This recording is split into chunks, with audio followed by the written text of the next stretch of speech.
Hey, welcome in, folks. It's Babbage Nader. We're in the Long Dark, currently hanging out at Forlorn Muskeg, not far from the. Look, everything's almost cured up here.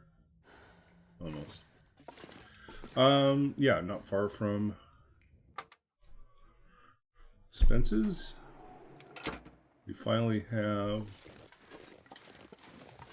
bow and arrows, both. Let's see here.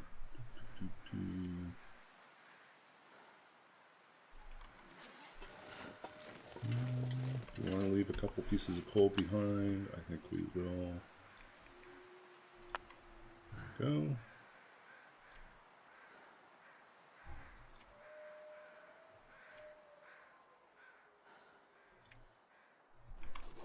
Okay, let's go. Hey, Roller. Thanks for the hydrant. Cheers.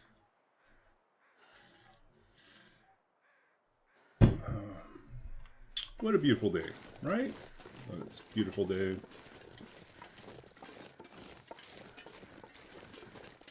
How are you doing today? Sweet Lou Stepone. Gotta go to sleep? Yeah, I should be okay. This is kind of wild and crazy challenge run where everything's been randomized, and it actually makes for a strangely safe run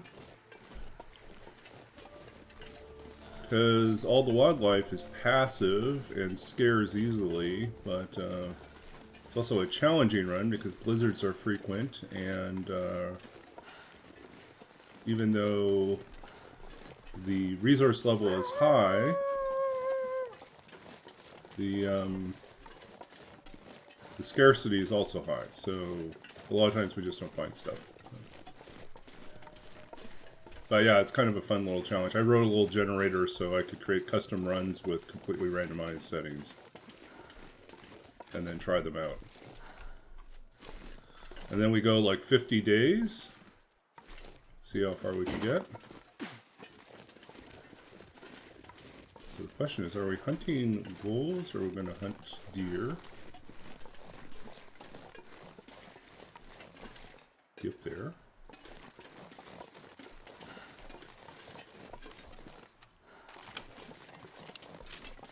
Got 3 arrows now.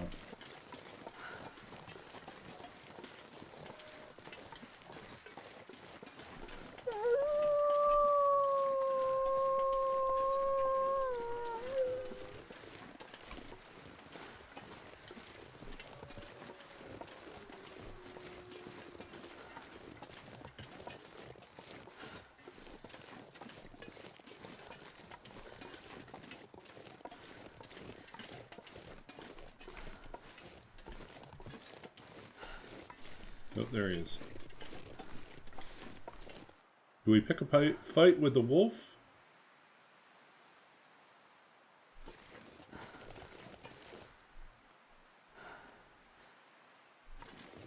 I think we'd get more money out of, more value out of hunting the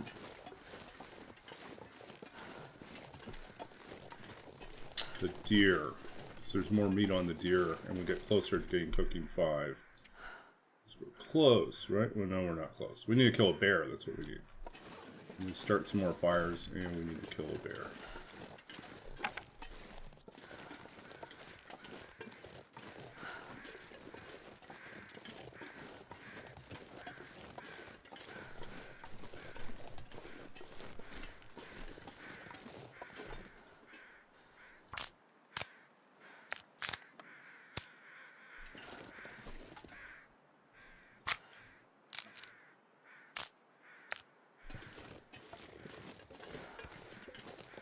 Okay, let's go find this carcass. Harvest it. Cook it. Move on.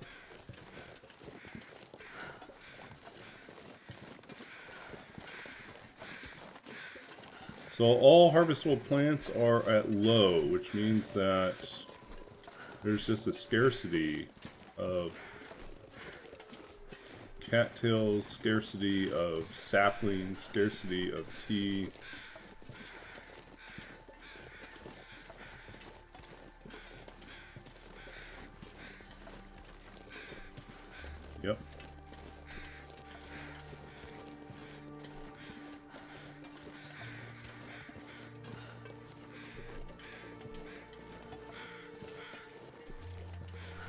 More feathers? Yeah, take more feathers.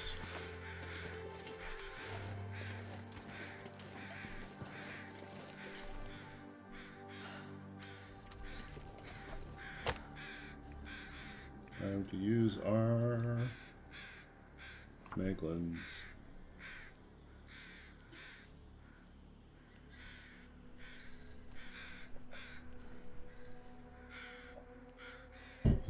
I mean, it's a pretty good day. We could actually run all the way across to the other side.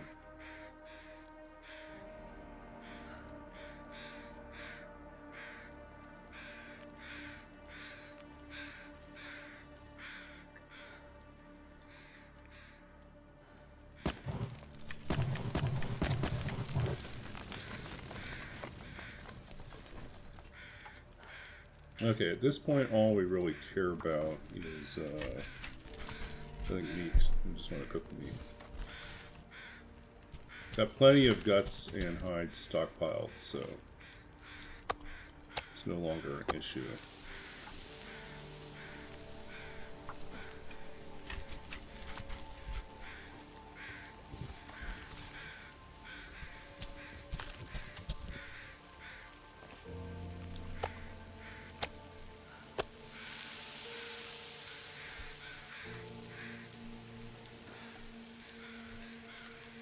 Oh, maybe we'll grab the guts just because.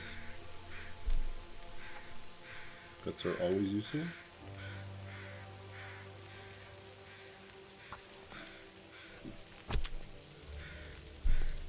So day 33, almost 34.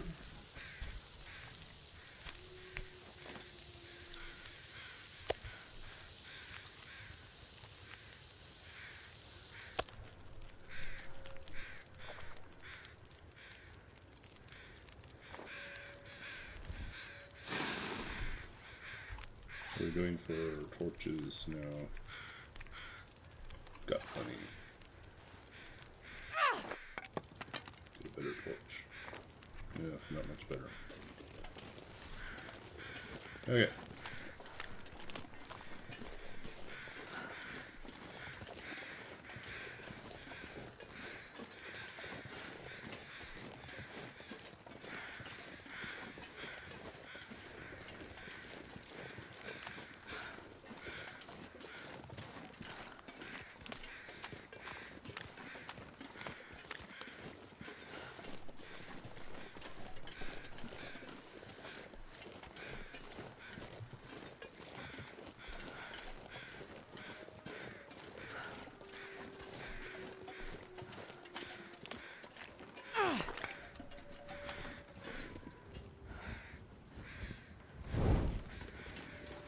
We don't really need the torch.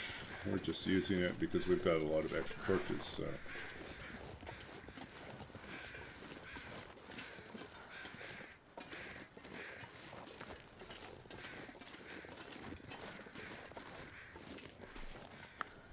More coal. You know what, we'll just leave some here. I'll take it. There's stuff we don't need.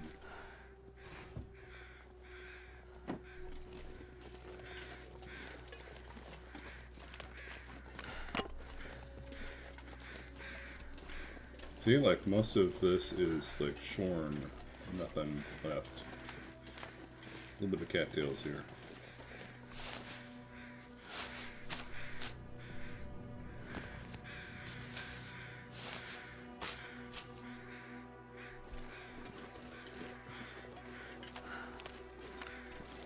Okay, we're going to walk across to the other side.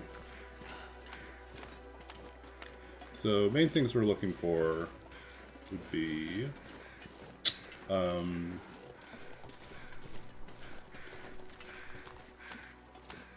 like an expedition parka would be pretty awesome if we found one of those. There's a stems are always useful. Hope nobody needs this anymore.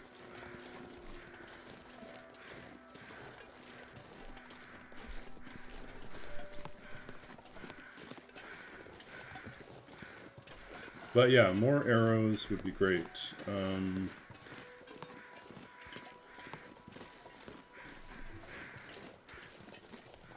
Trying to think what we really need here. I think it's just really birch saplings. Is what we need. Birch saplings. Lots of them. Which is why we're going over to Marsh Ridge. I've tried everything on this side, so it's time to go over to the other side.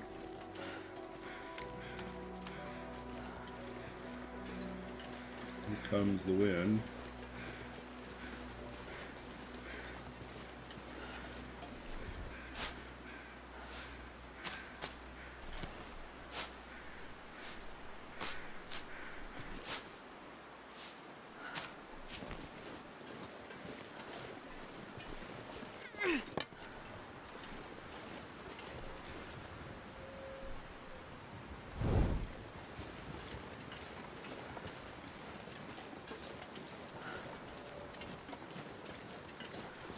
Oop.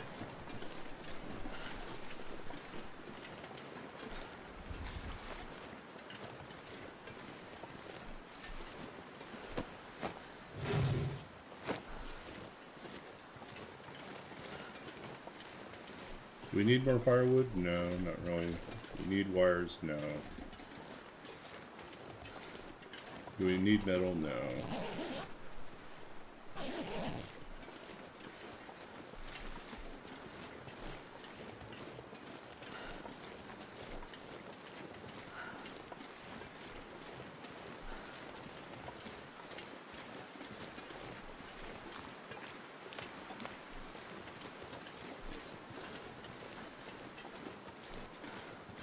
So despite all this wind, or maybe because of it, it's actually a good day to walk across the ice.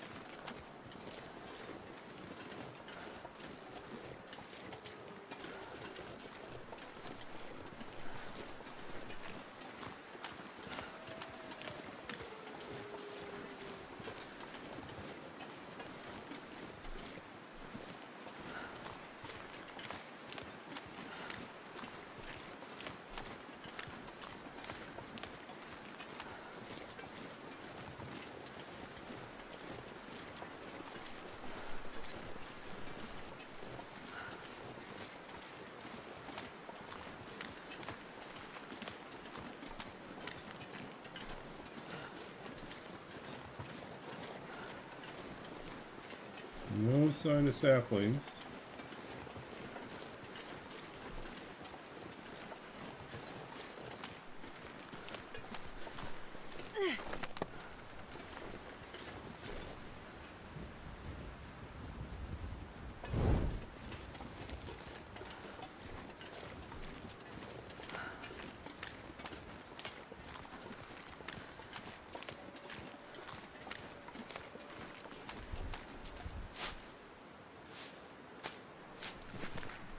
I guess we should probably do some shoutouts here.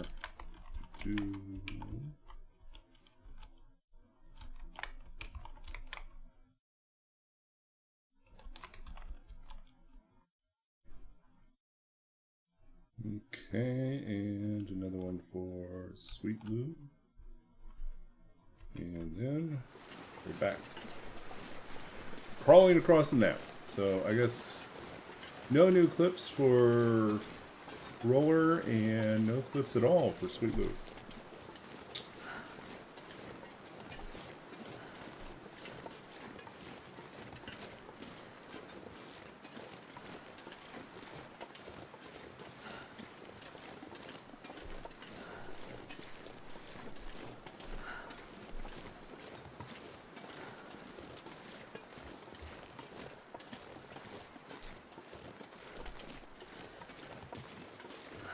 Okay, what do we got over here?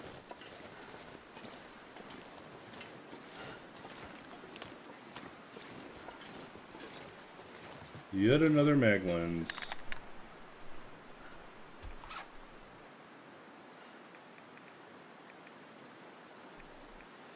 What's our mag lens situation? 51. This'll come in handy. Oh, that's a nice shiny one. Makes zero difference, but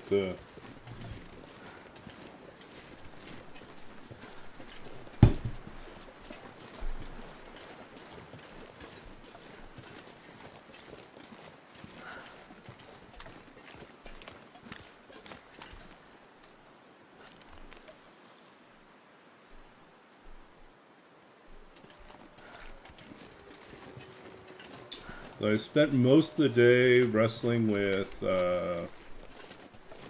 one of the current project I'm assigned to is trying to help this graduate student with their website, which showcases their final doctoral research stuff. Part of it, at least.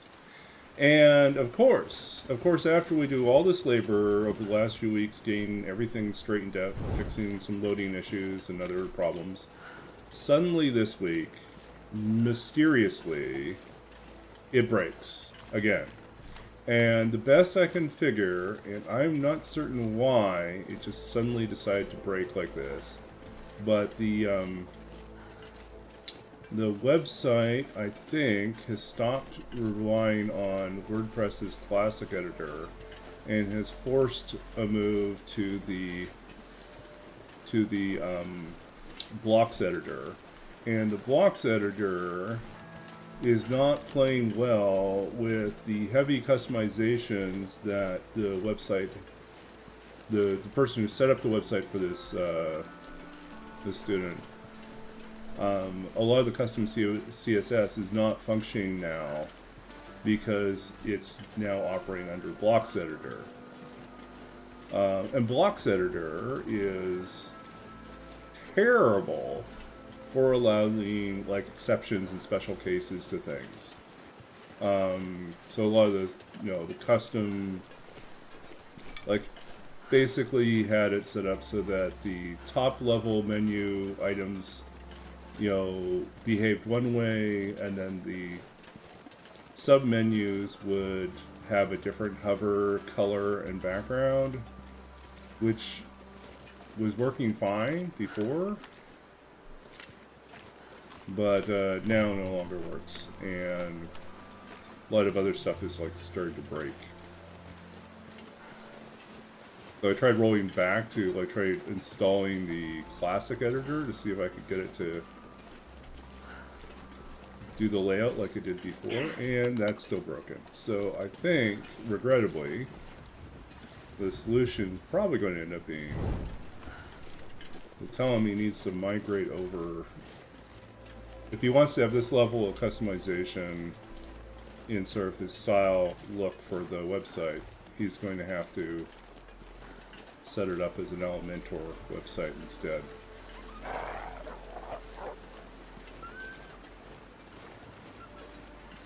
Which means basically we'll have to duplicate the existing pages, or at least one. I'm going to have to duplicate some of them, test it out to see what the workflow would be like to load them up in Elementor, convert them, and then see how much I can do to restore it back to the way it was. But yeah, there's 27 pages to the website. It's just a lot of work. And ultimately it's the student's responsibility to do all the extra work. I just feel bad because it's like he's trying to wrap up his degree. The last thing he wants is to have to rewrite the website, redo the website. Yeah. And a lot of this is just the problem of like when, yeah, it's just like the way in which WordPress kind of pushed this shift to a completely different editor model and style model broke a lot of stuff.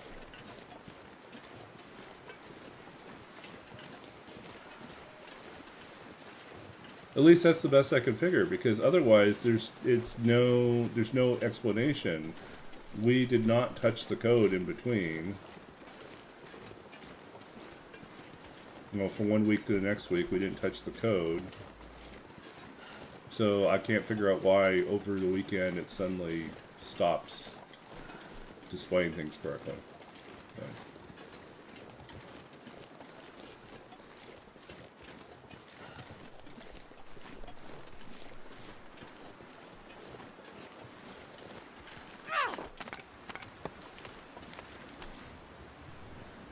Okay, when we get down to 10 torches, we'll probably stop using torches. 10 is really all we need. We don't need to use them to scare away wolves or anything, so it's just extra.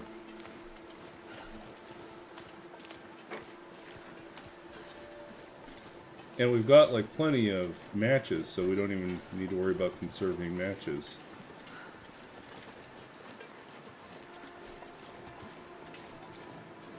See? Still no sign of any more birch saplings.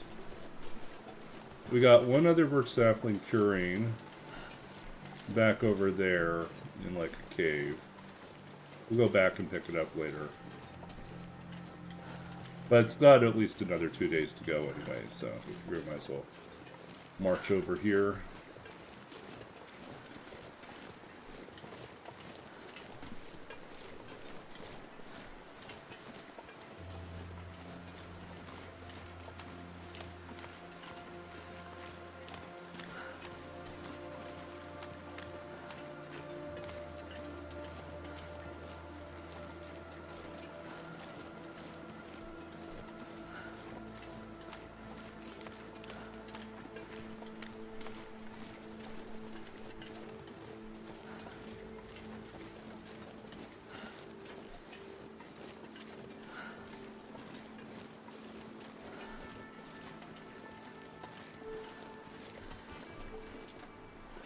Oh yeah, I think we should head to cave.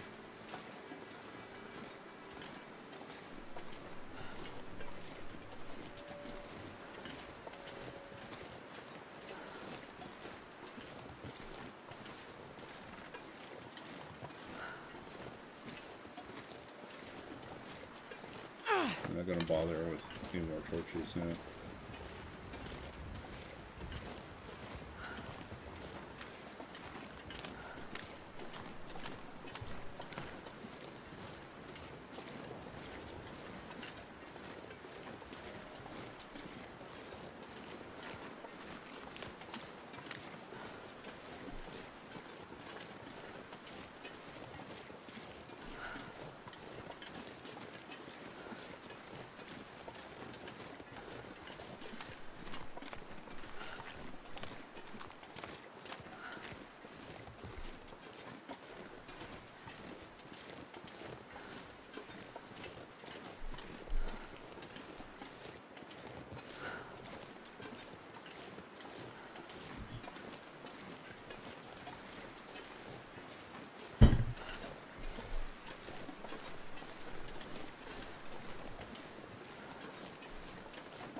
Oh, here's our river. Bear Creek. Or whatever it's called, Hat Creek. Hat Creek.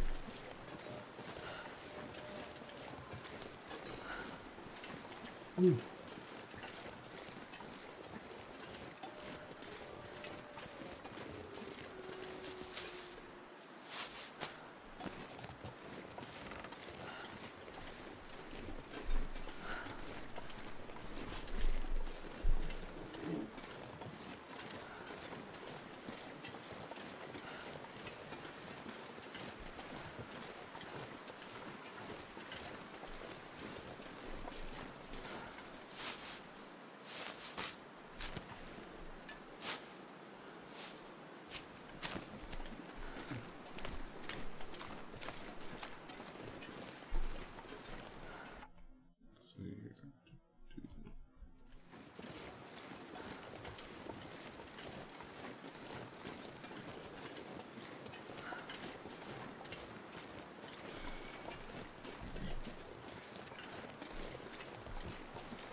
really hoping for some saplings up at Marsh Creek.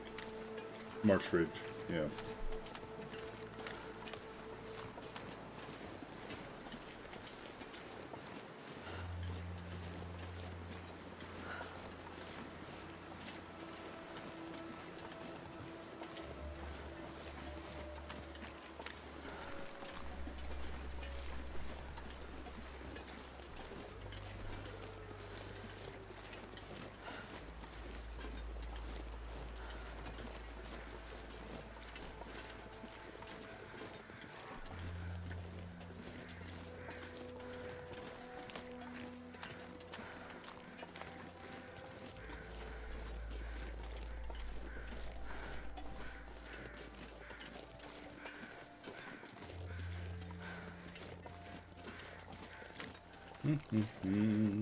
Marching along, marching along.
Ooh. Ooh.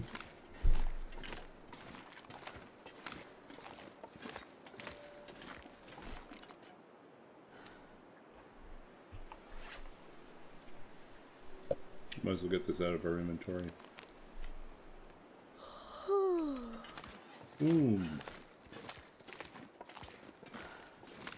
Then the headache comes afterwards.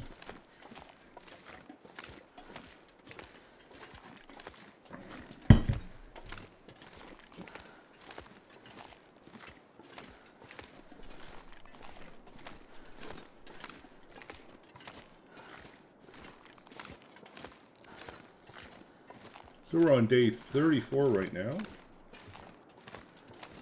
16 days left, and then we try a new random custom run.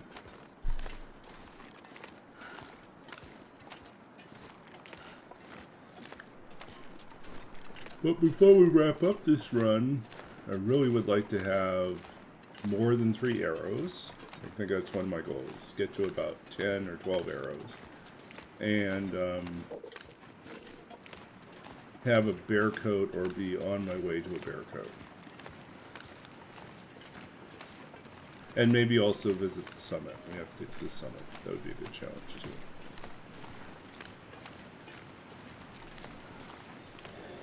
too. Ooh. Ooh.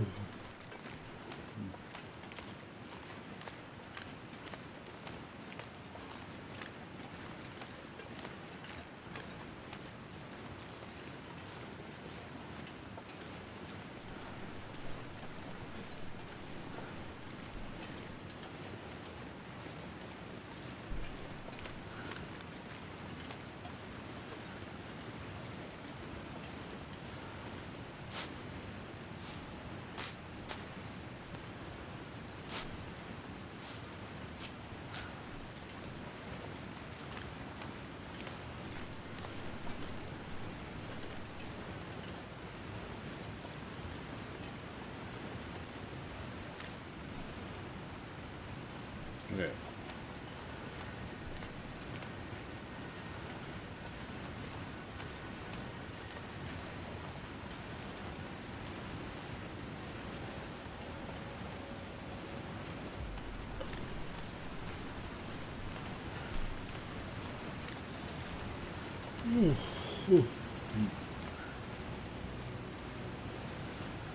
Here comes the headache.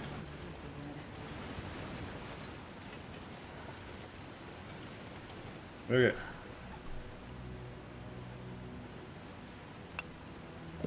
Let's drop this, and let's drop about half of these.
It goes up.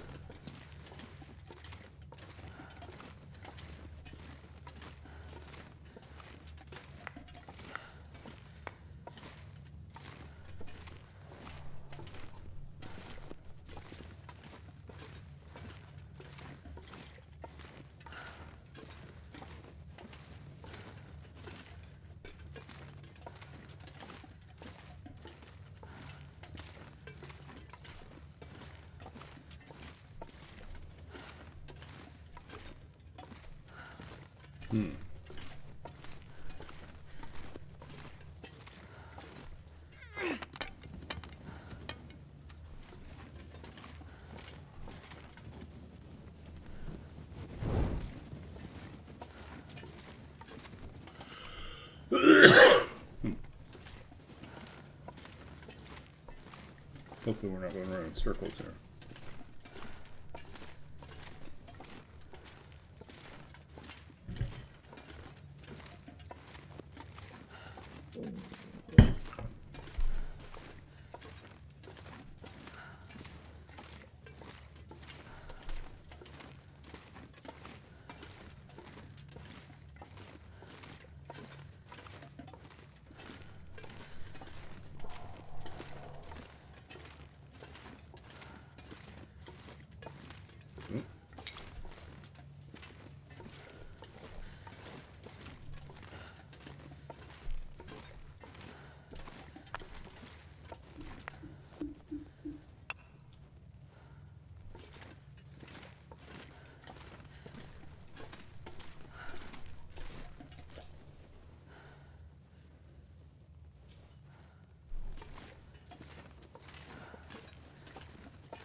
Oh, what do we got up here? Dylan left some stuff behind. Rope. Backpack. We don't need the backpack. The rope. We'll just take the backpack.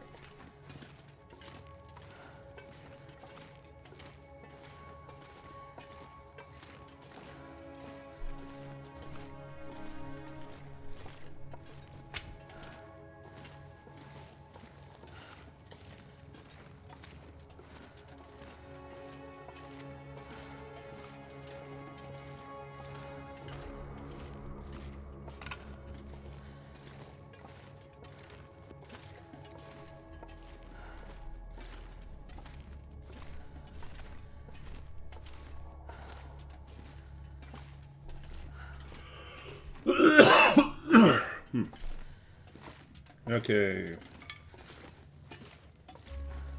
Here we are at the top. Let's drop some stuff here, make our life a little bit easier. Drop the guts. And we can drop, let's say, 4 of those. We're going to put our bed down here.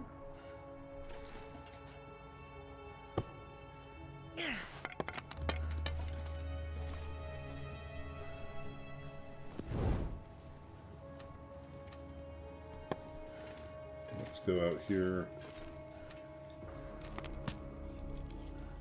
Shoot some stuff.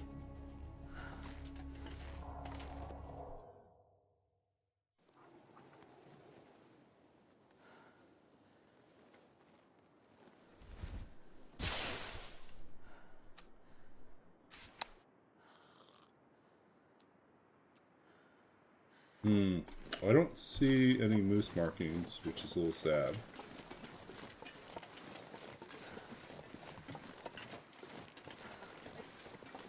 We can always kill rabbits.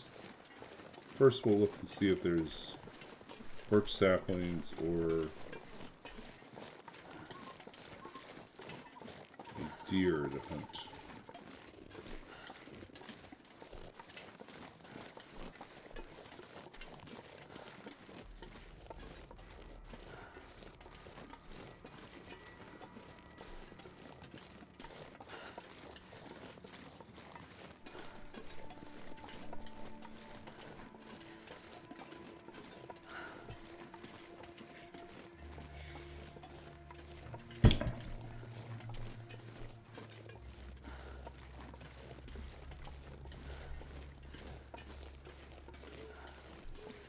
Well, this stuff will come in handy. There's a snare. Another bedroll. More matches? Oh, whoa, look at all that food. Okay. What do we got here? Our crackers are up to 5 now. 2. Oops. Crackers up to 5.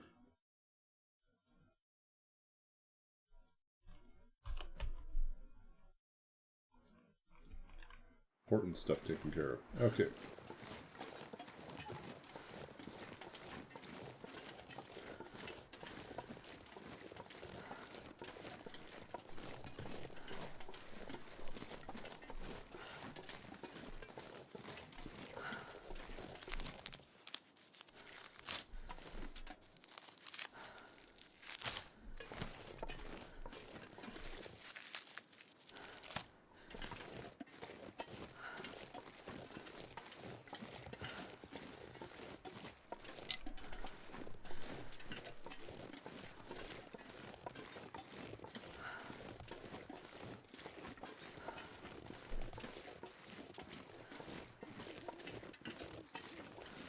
Yes, there's birch bark. No, it's not useful because we can't make tea from it.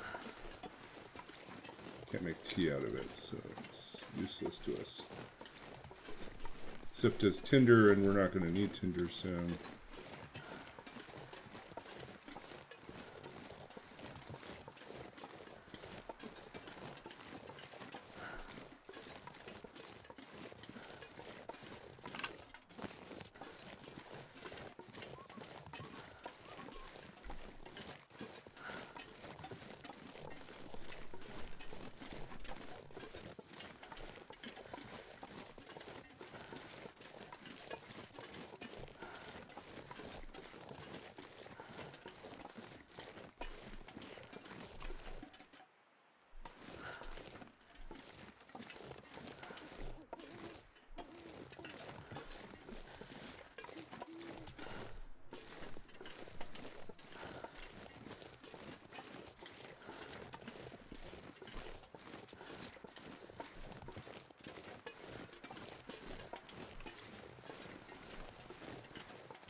can use this.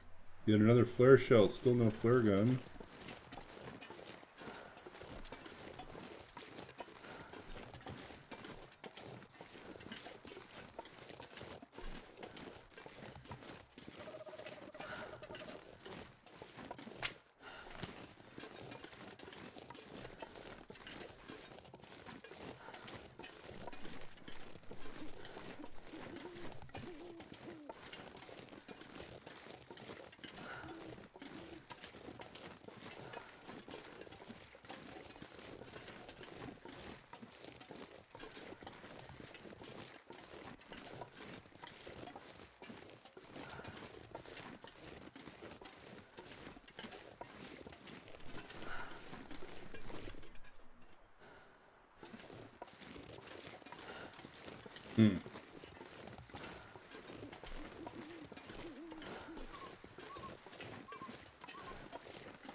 Still no sign of saplings.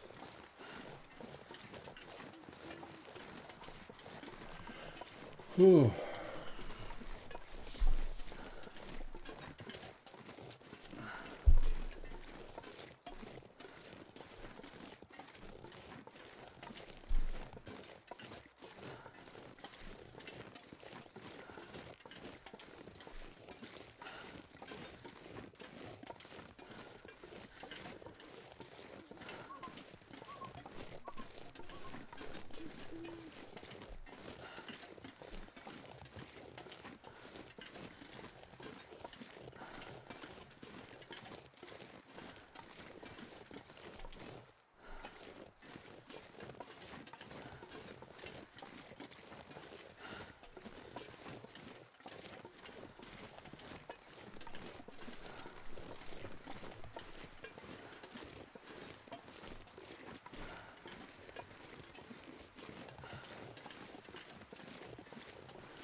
Okay, so marching, still not finding any saplings.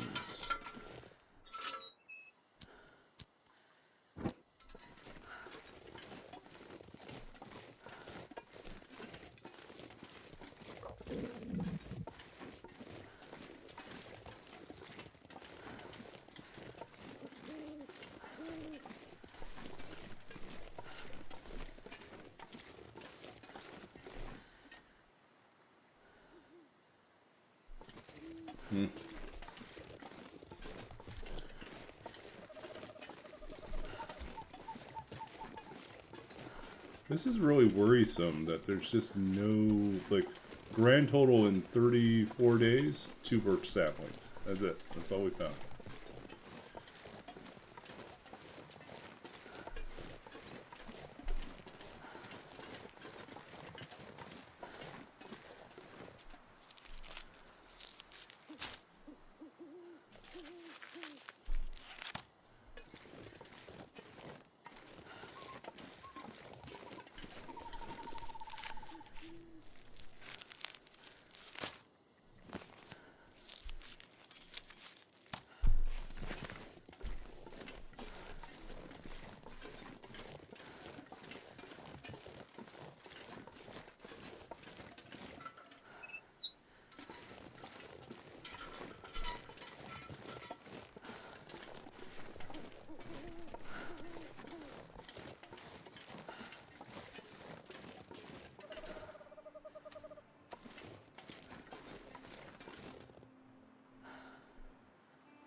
Oh, we wandered.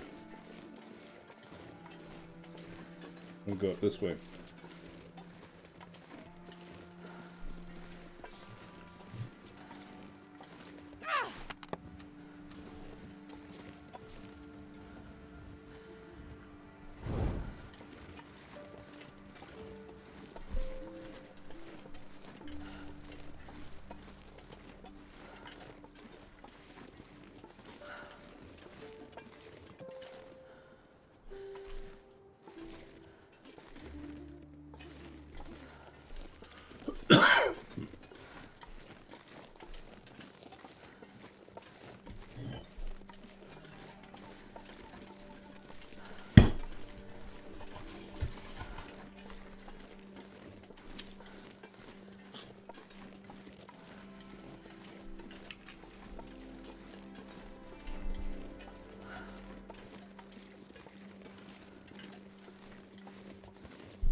Why is chances? Oh, because there's no light. Okay, there we go.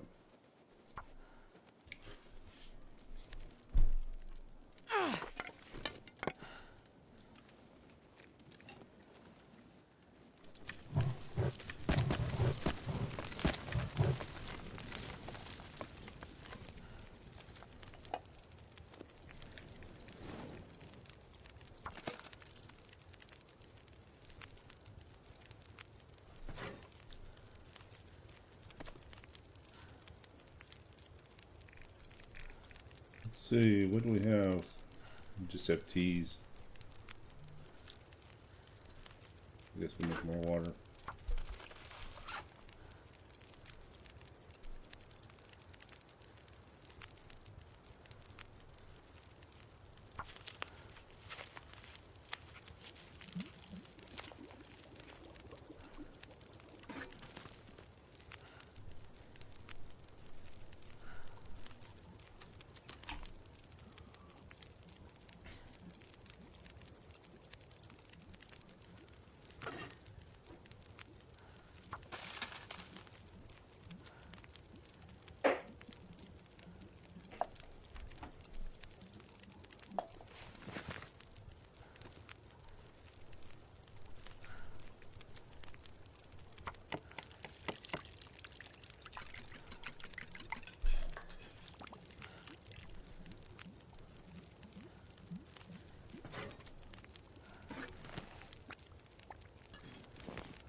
I need to find a place to rest.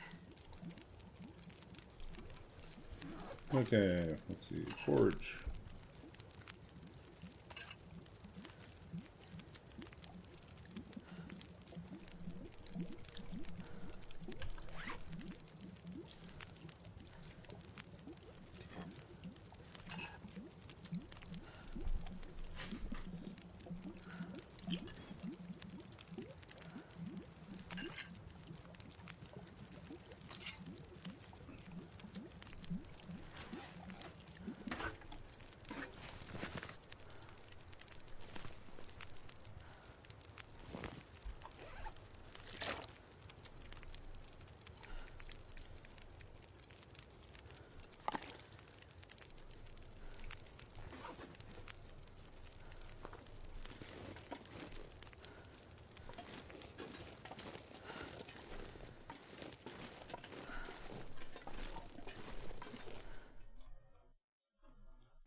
Let's see, we got stuff we don't need now.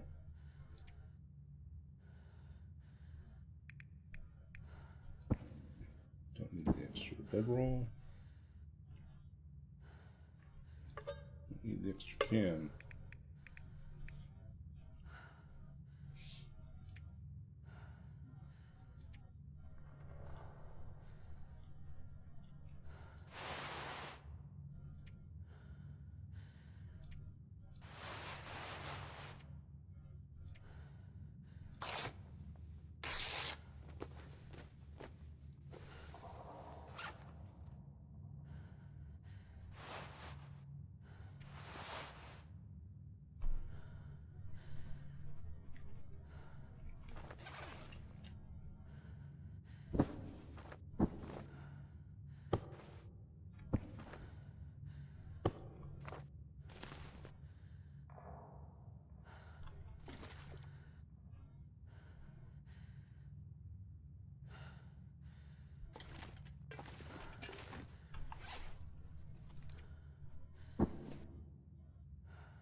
Okay, full recovery.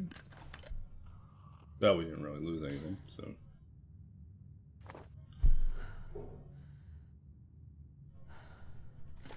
Okay, let's look around in daylight, see if we get a better sense of what we got here. Or not.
Can't see a thing.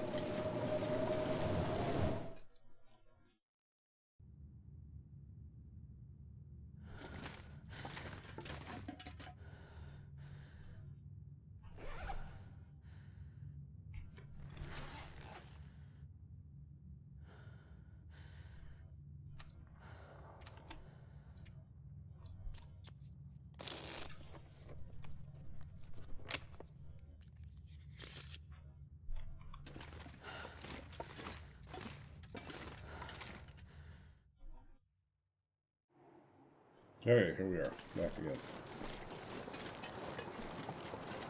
Peek one more time, see if there's any saplings we missed. I don't think so.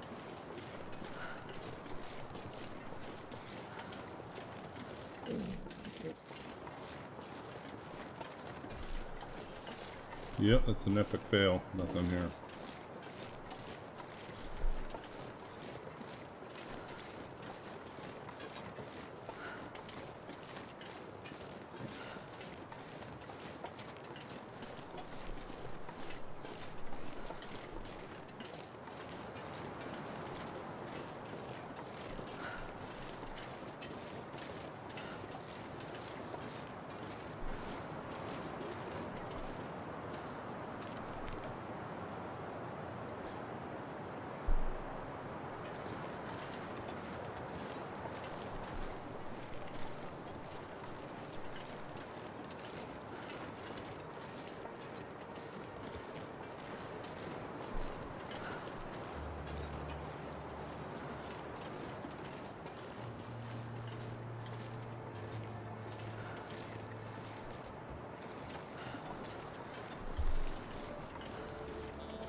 Oh, look, they're ptarmigans.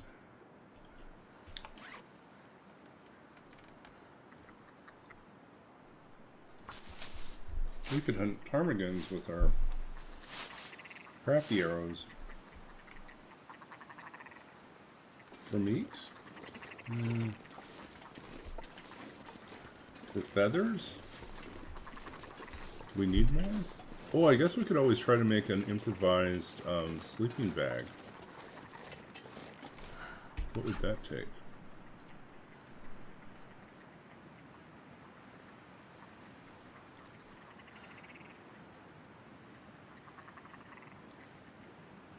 Need more ptarmigan. Okay. Well, I'm sorry folks, you guys. Your fate just got sealed.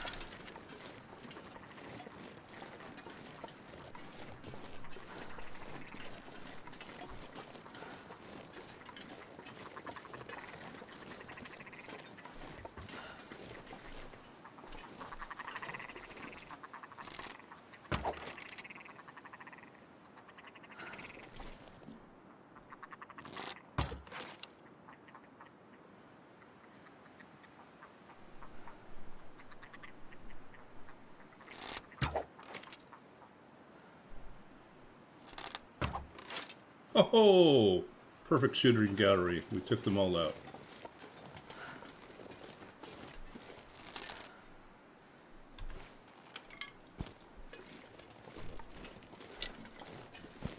That I have to remember to clip. That was just boom, boom, boom, boom, boom. All at a distance, too.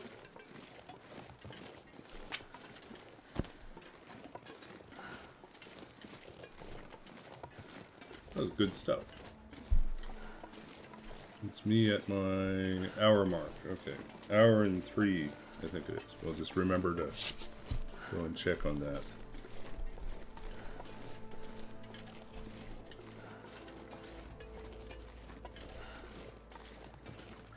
I mean, it's not the most exciting thing, but it is kind of cool. Boom, boom, boom. 4 shots in a row.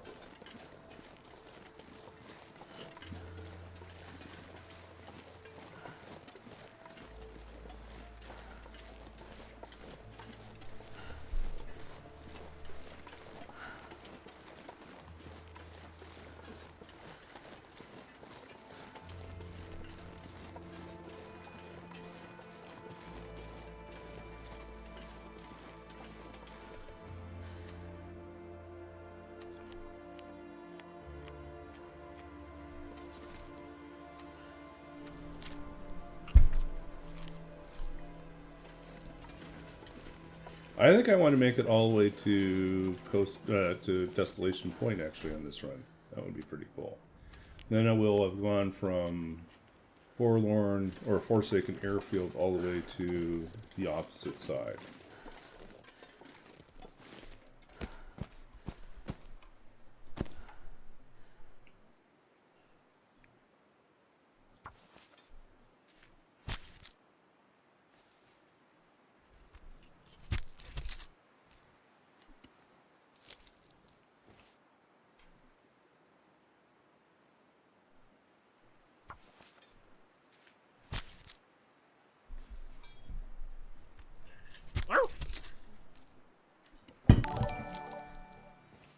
Hey, thanks for the follow, Talgat.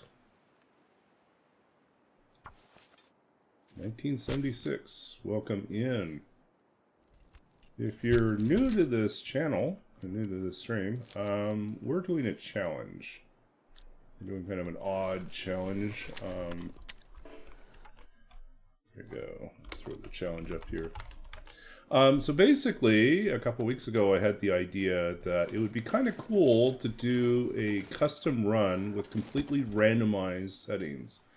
And so, being a programmer, I sat down and wrote a little generator to randomly generate custom settings. And so we did that, and then we took the first one we got, and we plugged in all the settings we were given, and then ran that. And so that's what we've been running. So we were like 35 days in, I think, at this point. And it's kind of an odd one, I'll say. mainly because there are parts of this make it feel easy and parts of it that do not feel easy at all. Like, it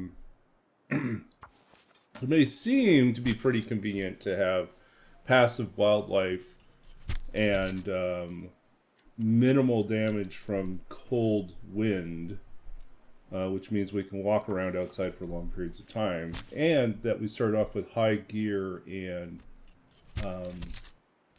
high base level loot. But we also got like extreme scarcity in terms of both loose items and containers are mostly empty. So the possibility for good loot exists. It's just really hard to find. We also had low harvestable plant setting, which means that there are most of the places where you would go to find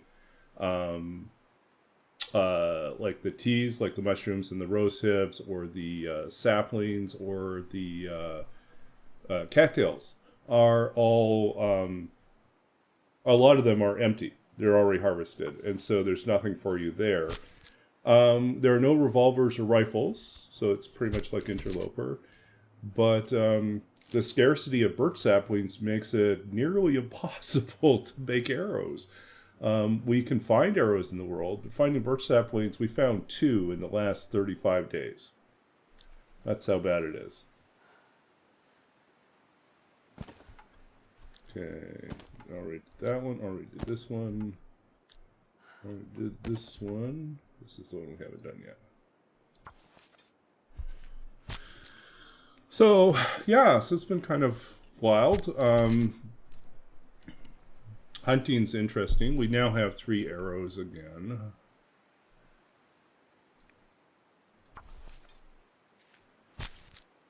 But yeah, hunting's hard because everything has their sensing distances at far, which means that they will run away really quickly, much more quickly than... Like, it makes it hard for us to target them. So... I'll constantly be working our angles, looking for moments where wolves or deer, rabbits or ptarmigans are vulnerable, and shooting them. So he just picked up 4 ptarmigans. It's like a shooting gallery. I'm grateful that I've been working on my distant shot, so I've been able to pick them off at a distance. I mean, we could have crouched down and gone after them with stones, but I like shooting them with arrows.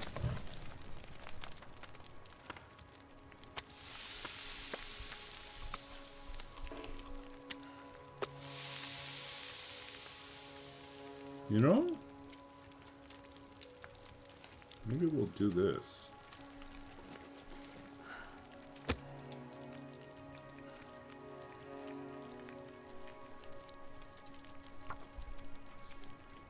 Put 2 fires going, cook up all these, cook up everything. Now we can spend the evening plucking feathers. Come on, little fire. Come on.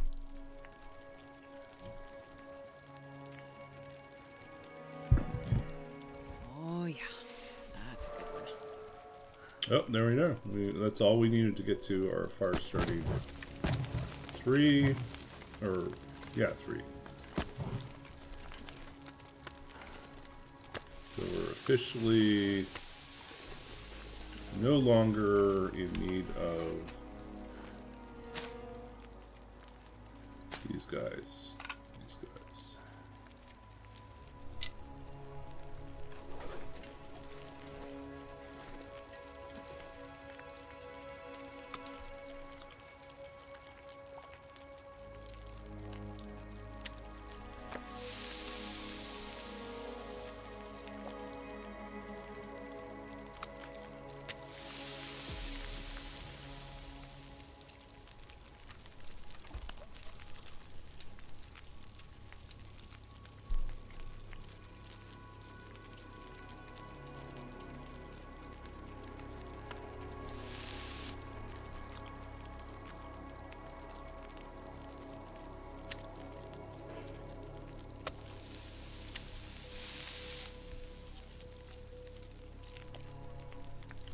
before eating a bucket of Kentucky Fried Ptarmigan.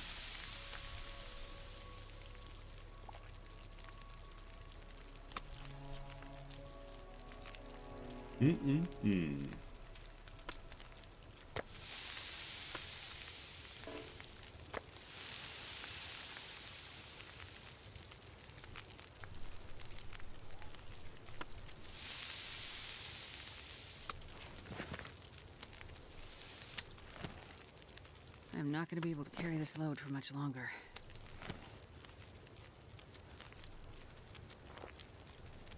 Nope.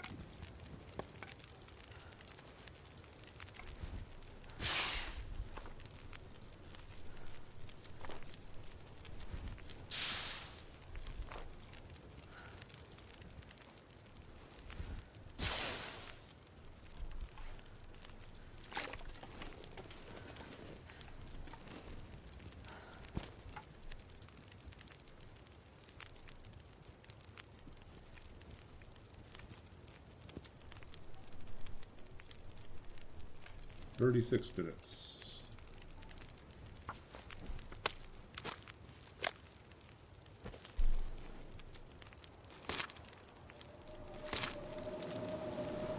Okay.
Yep. Light outside. Okay. Ranking away at this guy.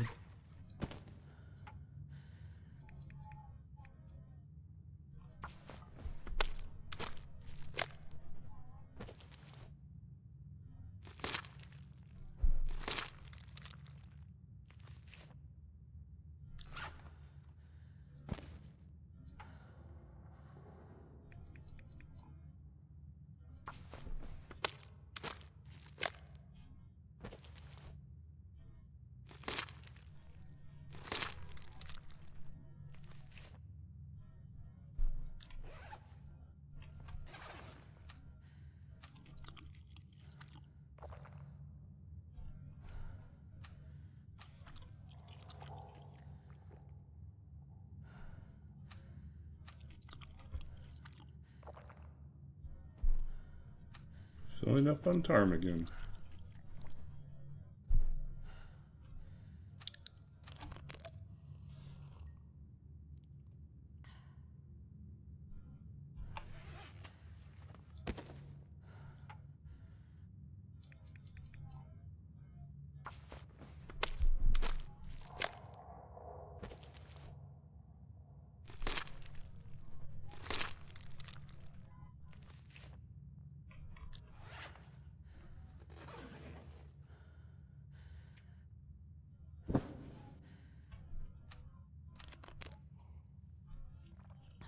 Okay, let's do it.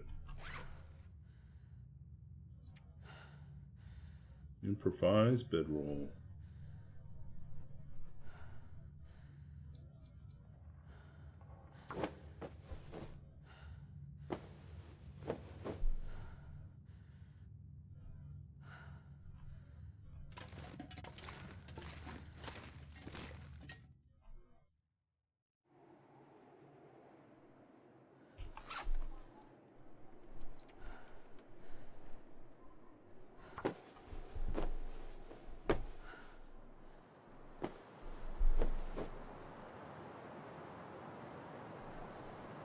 Perfect.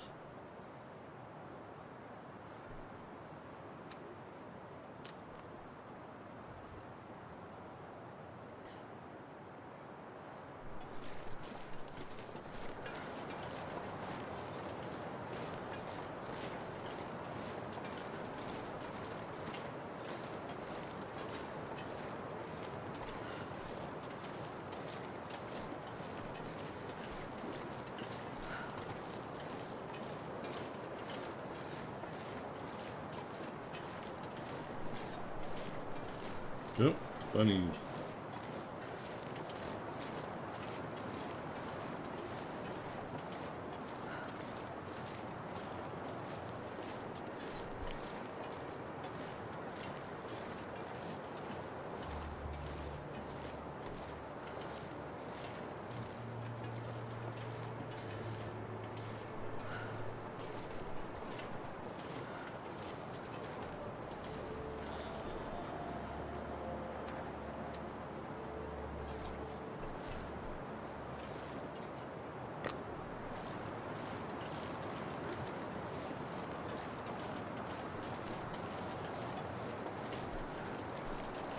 Okay, let's see what else we got here.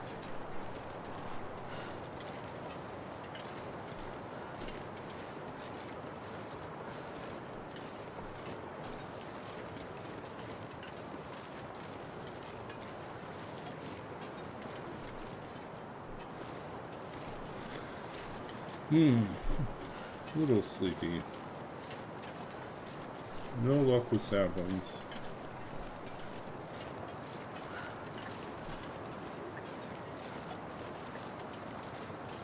Ooh.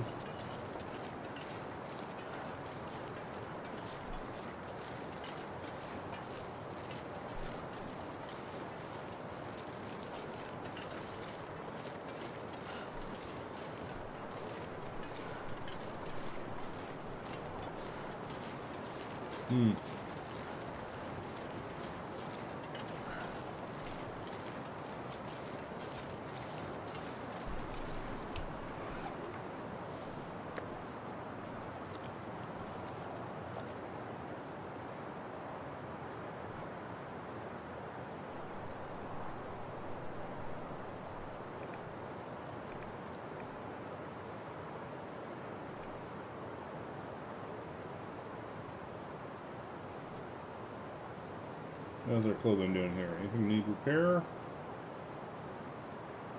We're still doing pretty good.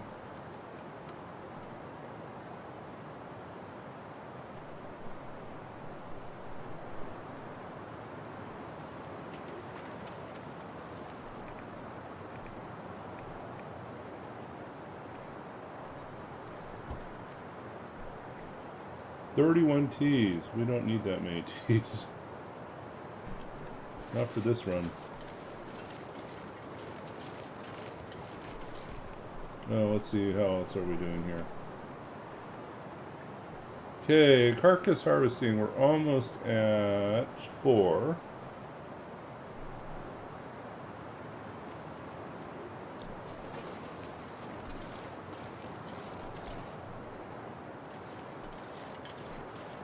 Wondering if we should just go.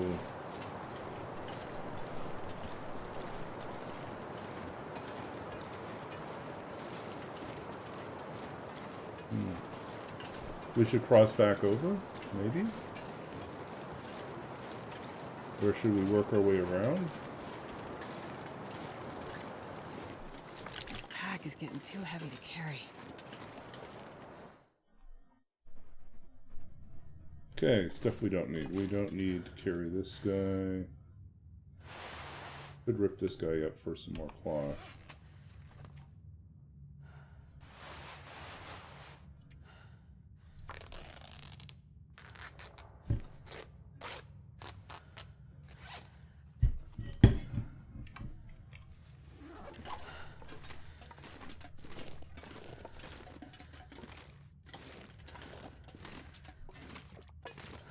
Nothing else? Oh. Guts.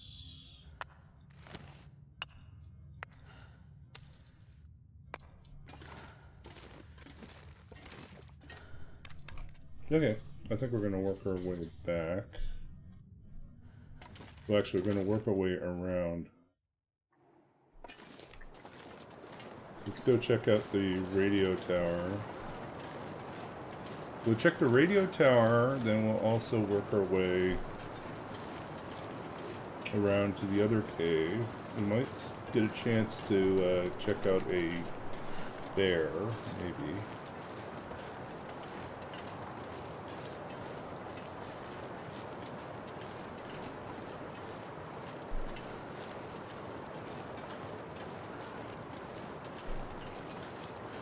Oh, it's hard to believe it's the weekend already. Saturday already. Tomorrow is Saturday.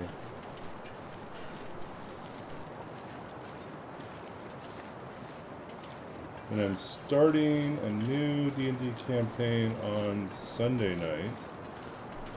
Or at least we're doing our session 0. Then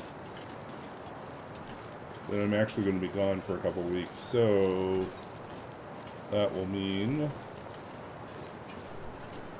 Yeah, actually, that's. I'm also. I'll have to figure out what to do during that time period.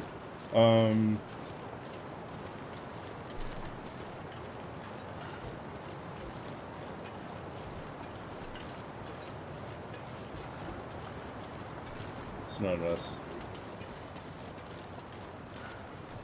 So yeah, there's 2 weeks in June that I'm going to be gone, and I'm pretty certain I'm not going to be able to. I won't be able to stream during that time period.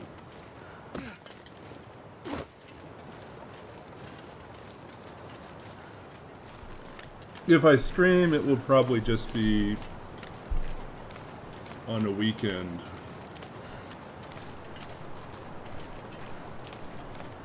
But it's like June 2nd to 15th. I'm gone for 2-week intensive set of courses. They're like week-long courses, and I have 2 of them.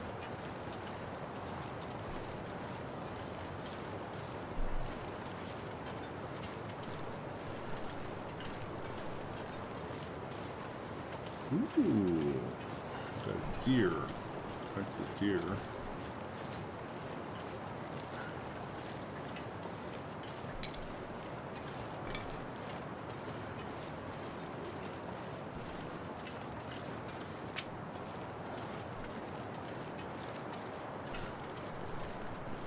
Do we save our arrows for the bear?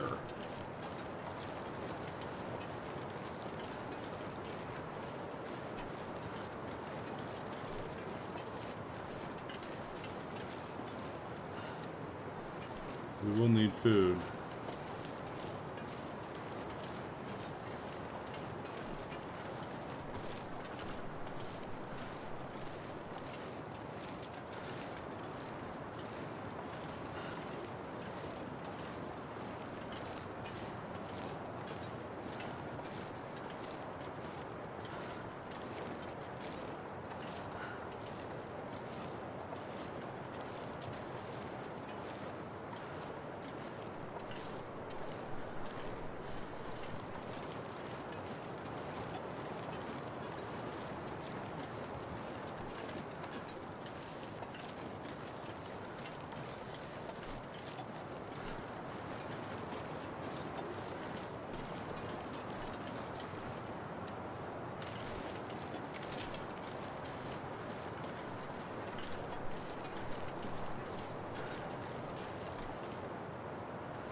Ha! Got him.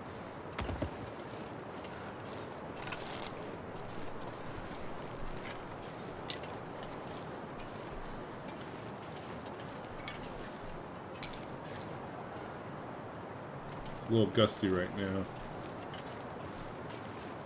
Probably won't be able to cook him up yet. We could harvest him though.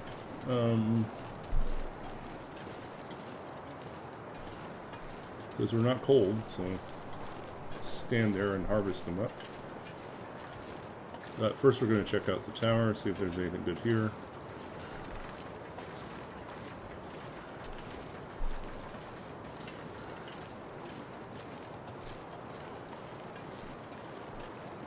What do we got up here? Anything?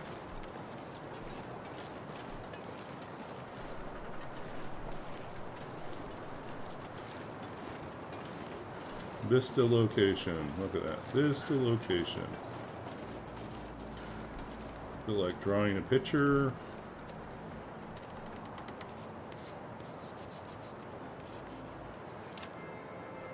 Wow, that's amazing.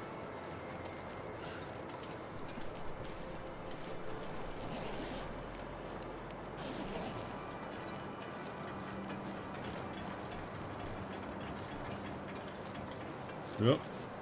Don't leave your laptop out. Nope.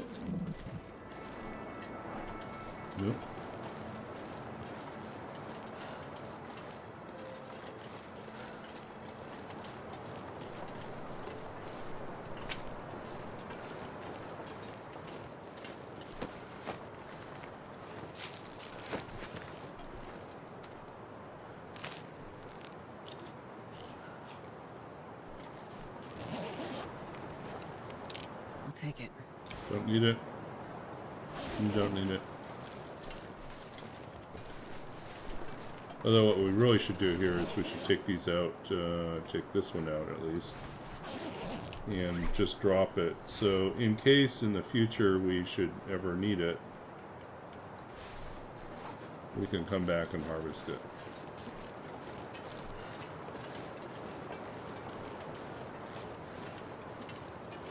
If it's in a container, it will just degrade until it disappears. It's not going to help us. Alright, let's go around the corner here, see if we can find any saplings. Sometimes we have saplings, a stand of saplings somewhere in here. But I don't think we are going to get any saplings. Does not look like it.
Hey, we just left our deer. Where did we lose our deer? Over there.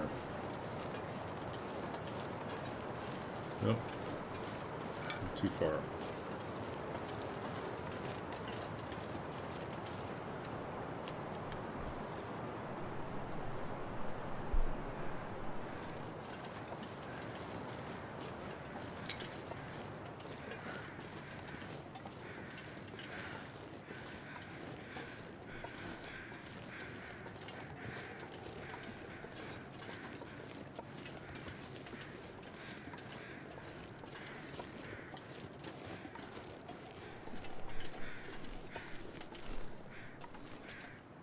7.2. Okay.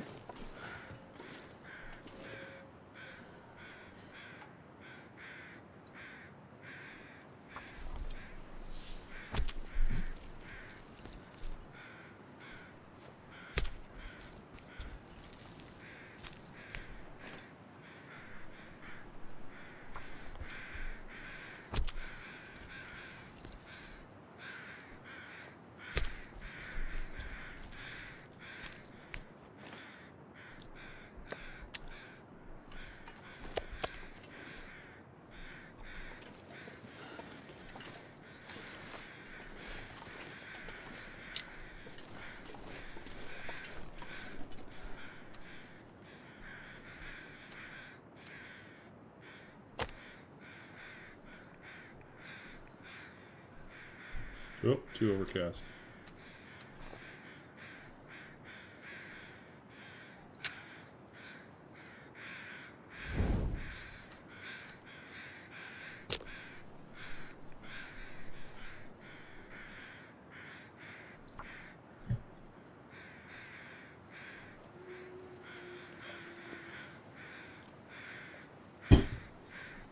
Come on, little fire.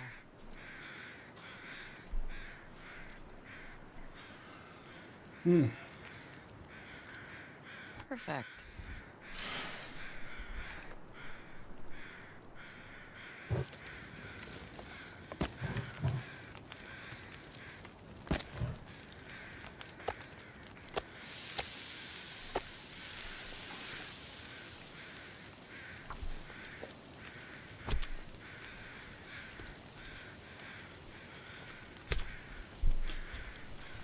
So at this point, I don't think we really care about guts and hides anymore, for deer at least. The next thing we kill will probably be a bear. Want the bear or the moose? But we don't have enough arrows to really hunt the moose, so it's going to probably be a bear.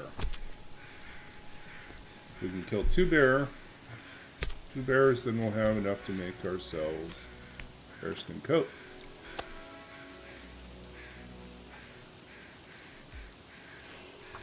Ooh.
Yeah, we need to work our way back over dispenses so we can craft our whatchamacallit, our travois. Once we have our travois set, then we can take our show on the road.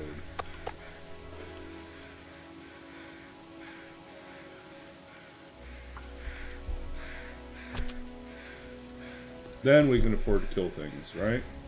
Haul their meat around.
Carcass harvesting 4.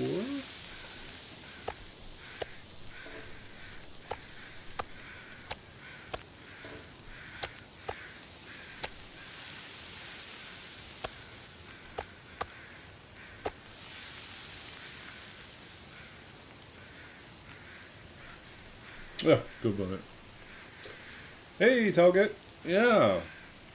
You had breakfast. Well, you must be in a different time zone altogether than me. I'm at, it's about 10:30 right now, p.m. Been a long day. We are having fun. We are surviving. Big pile of stuff.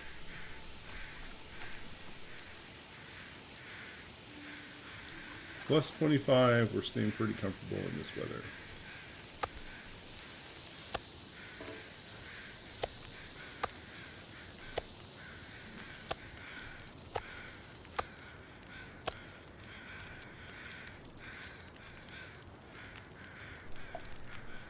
I'll just put a little bit of water on there since we keep drinking everything up.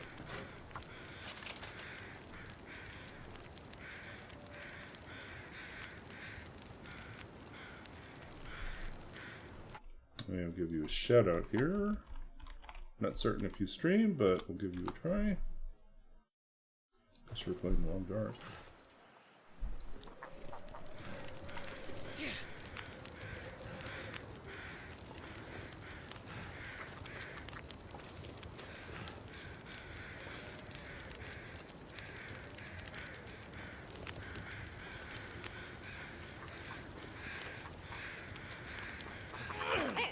Ah.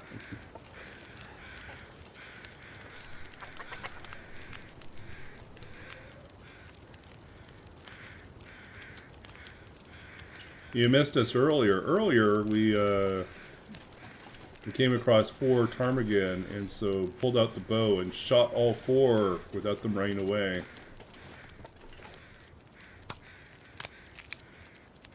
No misses, all hits. It's nice things when things work out that way. I can barely walk with this much gear.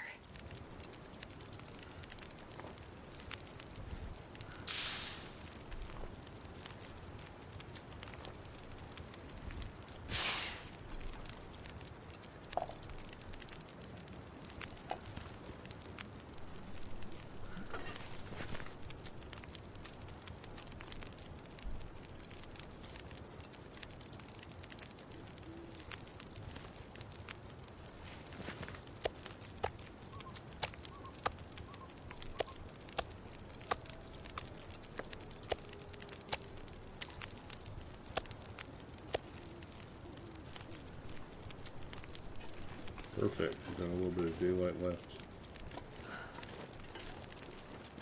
Okay, we're super heavy.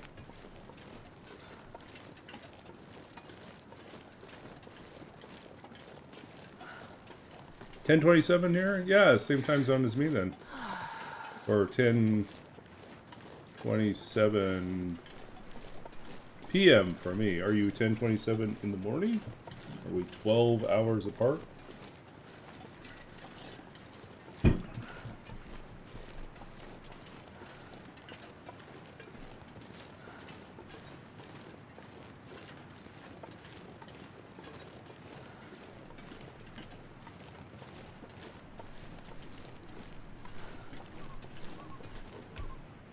It's day 36.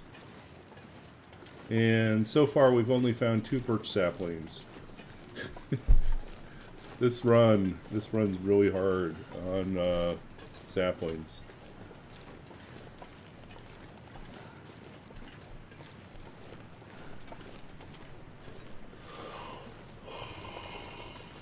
I thought for certain we would find saplings here.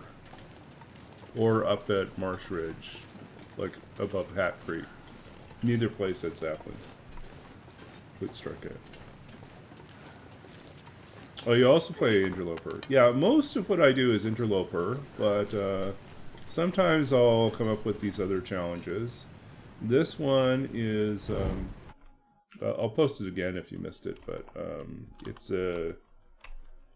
it's a custom run with completely randomized settings that was generated by a random generator that I wrote that just randomizes all the settings that you use when you're setting up a custom run. So that way, I really, there's no rhyme or reason to like the matchup of the settings, and sometimes you get really strange and difficult combinations.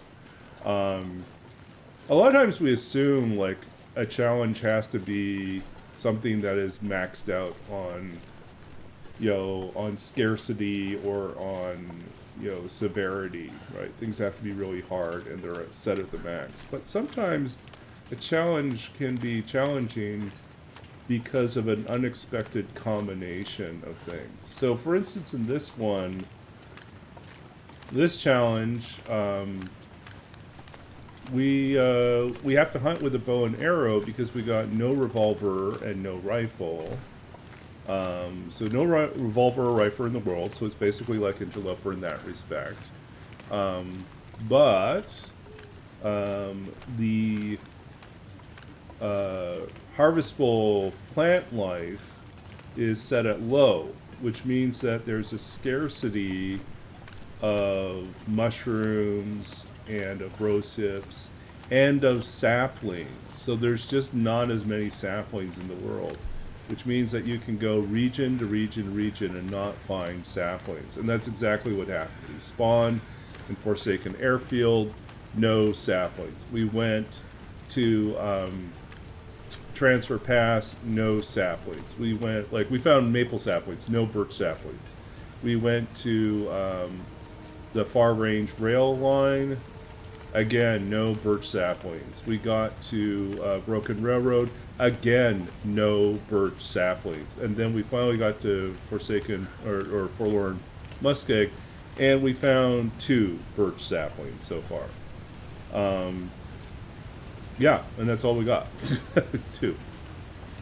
So any of the arrows that we had, up until the ones that I just made tonight's stream, were all found arrows, because the baseline resource is high and the starting gear is high, but containers are mostly empty and loose items are also mostly empty. So that ends up leading us into putting us in a situation where there's a potential of finding good loot. It's just that we may not find that good loot. What do I want here? Do I want to put the meat outside or inside? I guess we'll just dump all that.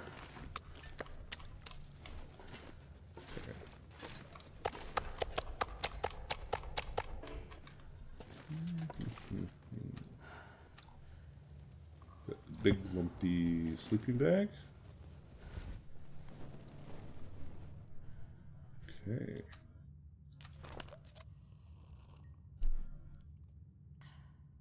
But yeah, if you feel like giving it a try, you can, if you want to try or like look specifically and see what exactly our difficulty settings are, you can always use the code that's there and try that out. Just to take a peek and see what its setup is. Or if you want to just try out doing a similar type of run and see what you get, you could try out the generator and see what settings it gives you. Ooh.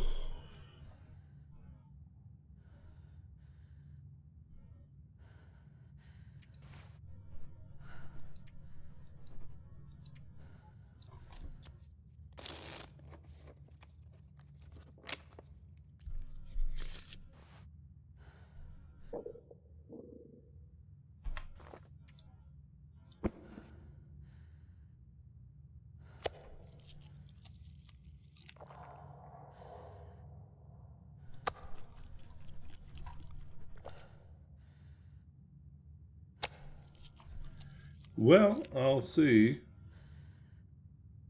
If you're streaming when we wrap up, We'll probably wrap up in about 10-15 minutes. We'll see who's up and streaming at that time. What time are you planning on streaming?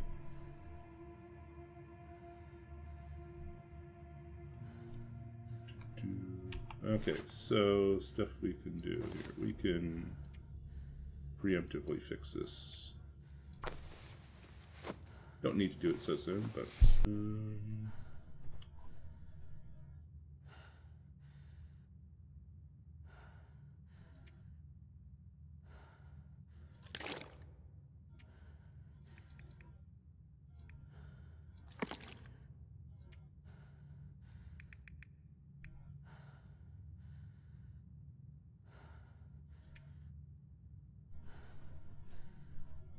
Okay.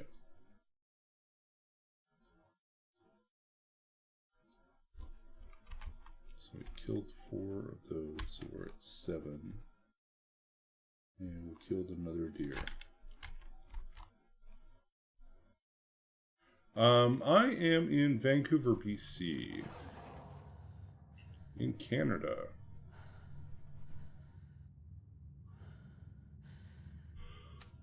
Ooh.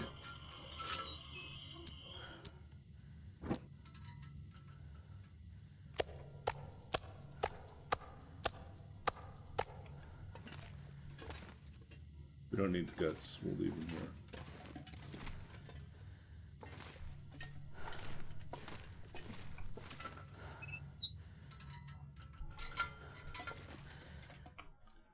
Alright, I'm gonna cross.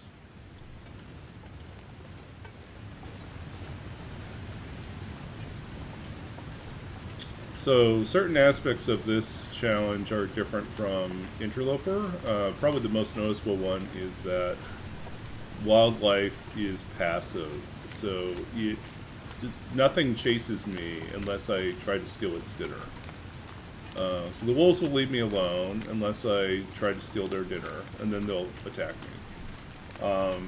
Bears leave me alone. I believe even the moose will leave you alone most of the time.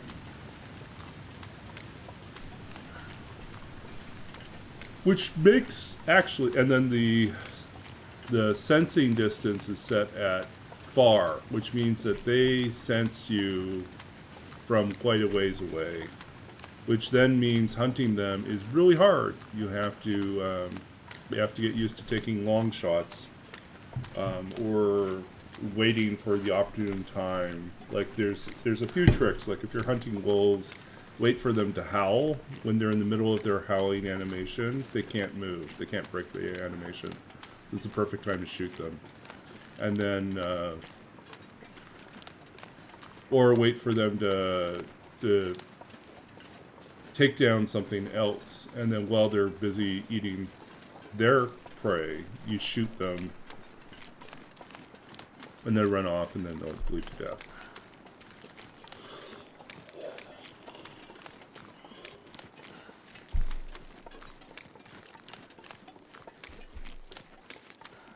It's getting close to my bedtime, yes. Yeah, usually I go for about 2.5 hours. Which way are we going? I think we're going to go this way. And we'll look for birch saplings this way. And then we'll set up, we'll camp in the cave on this side.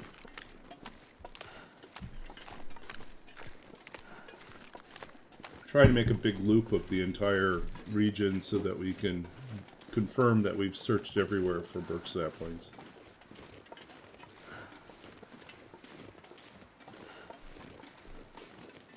But yeah, so the other weird thing about the random setting on this, we do not, well, how can I put this? The damage we take from cold is very slow and minimal, but once we reach hypothermia, recovery time is very long. So we can take advantage of that, and the fact that wildlife is passive, and we can walk around without torches and carry a bunch of meat with us and not be concerned. So that's really nice.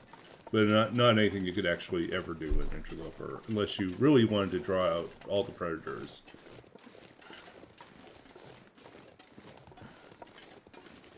See, do we see any saplings?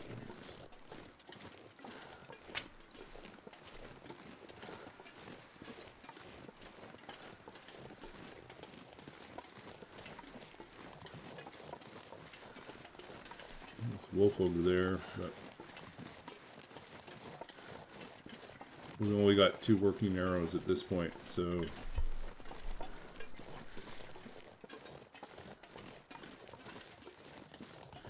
by the time we get back to Spence's, we'll have another birch sapling cured, and we will have our 4th maple sapling cured. So we can then make the travois, and we can make 3 more arrows. And then we're set. I think once we have that, then we'll just pack up our stuff and head out to Mystery Lake. I think our eventual goal is to just get to Desolation Point.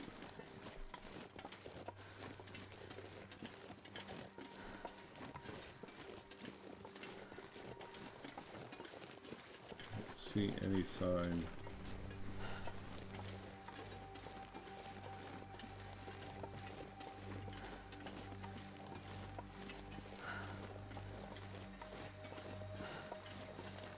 Take the low road this time.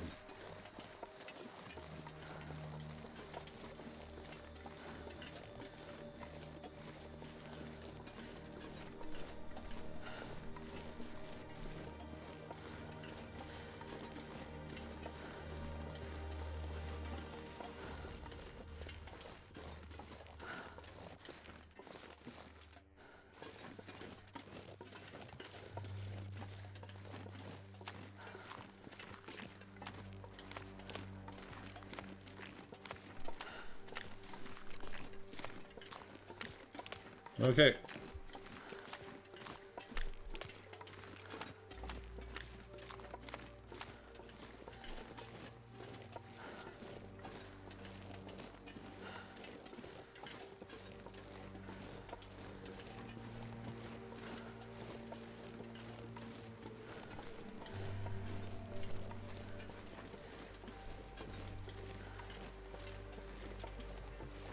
Oh, you've been playing since 2014? I've been playing... Wow, so you've been playing since early alpha, right? I've been playing since... I guess it would be... late beta? I think 2017? Is that right?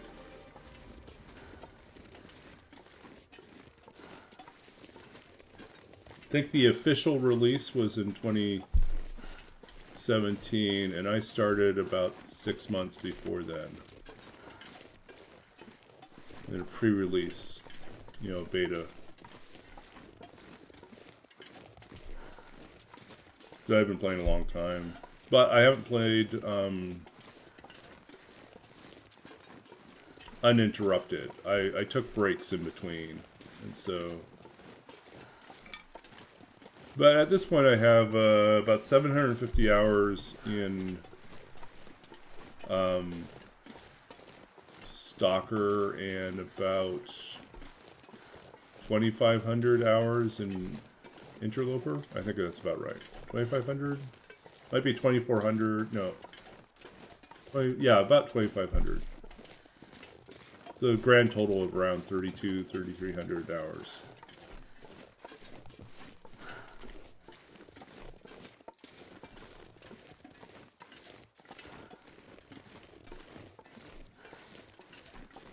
I don't have everything archived, but I started archiving stuff to YouTube, so you can find some of my more interesting runs or challenges on there.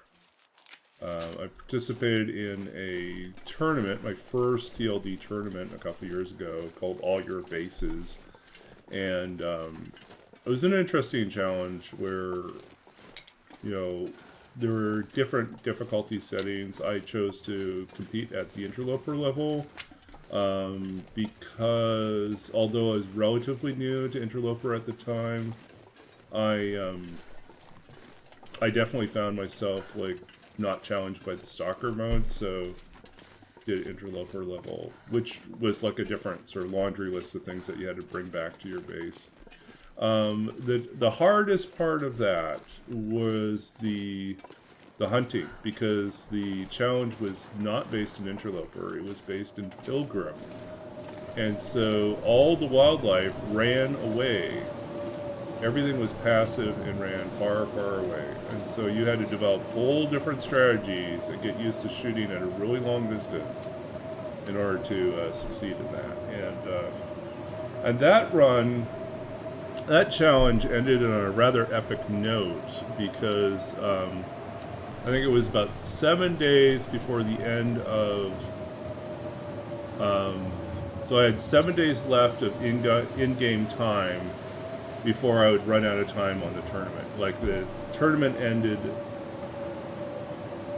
on the... I can't remember what the exact length was, but there was like a cap to it, and we had to finish by exactly this particular point in time. And then they would tally up the scores based on that, and bonus points and stuff like that. So anyways, I had 7 days left, and I still needed to hunt 3 bears, and was it 3 bears or 2 bears? 2 bears, 7 wolves. I had to hunt them, get their hides, and cook the meat. And I thought, this is going to be really hard. And I was in Coastal Highway, Desolation Point at the time, and I somehow made it work. I somehow ended up succeeding, killed my last bear on the last day, and you know, like, really, it was in the middle of the night, and I was camped up on like Misanthrope's Island, and I could see out on the ice the bear going by, and it was just his breath. That's all I could see. And so I fired a shot, and I hit the bear, but it wasn't a crit. And the bear takes off running, and then I spent the rest of the night following behind the bear, you know, trying to either track down where the bear went or to see if I could get another shot on the bear, which I never got another shot on the bear. It just never worked out. Finally, the bear drops at dawn. I'm able to take the hide off. That was the last thing I had to do, was get that last bear hide, and I had to haul it back. And so I hauled it across, and I finished just with the tiniest window of time left. And to this day, it's one of the most epic sort of, you know, for me, it wasn't like that I ended up placing super high in the tournament. No, it was one, I finished the tournament, and 2, that I went from a point where it seemed absolutely impossible to win, like to finish, to somehow miraculously hunting like 7 wolves. I think it was 7 wolves and 2 bears in 7 days, or it was 5. Yeah, anyways, it was a lot. It was a lot to get done, especially if you couldn't rely on luring them in. Like, the wolves wouldn't be lured in because it was passive wildlife. So the wolves would run away. So you would have to then strategize, like, how do I get a clean shot on the wolf and hopefully take it down, you know, in the shot, not have to chase it all over the place. So I got much better at hunting from a long distance and gauging distances that way. Okay, so weather's miserable, but we are still nice and toasty warm, and we have a brand new improvised sleeping bag. So it's middle of the day, we're not going to like sleep, but we'll just pass some time, stay toasty warm inside here.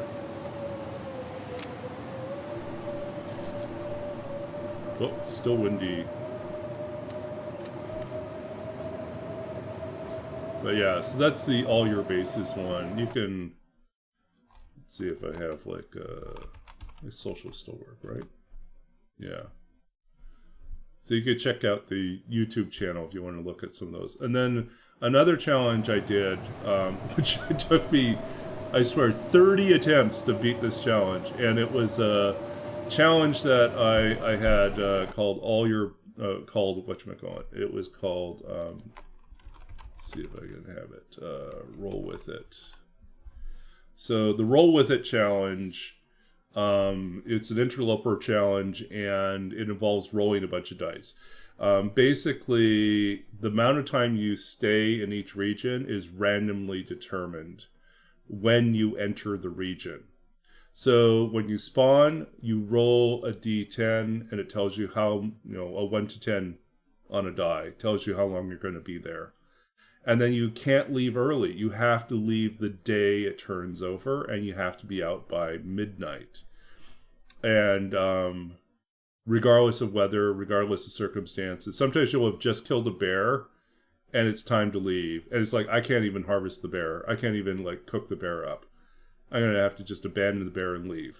And sometimes you have a really short stay, and it's like, I rolled a 1. I have 24 hours in this region. And it's a huge region, and I just don't have time to loot it. I'm going to have to race across the region to get to the exit.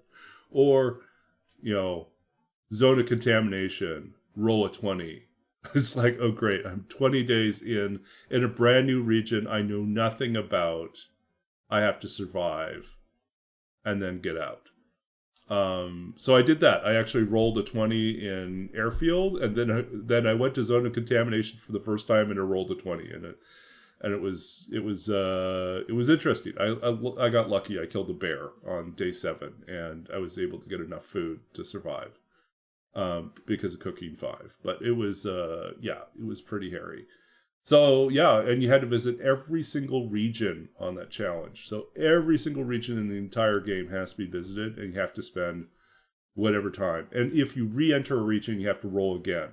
And after 50 days, the major regions, the big regions, would jump from 1 to 10 days to 1 to 20 days. And the transition zones, the small regions like the Ravine, or I counted Milton Basin as a small region. I counted Crumbling Highway as a transition zone.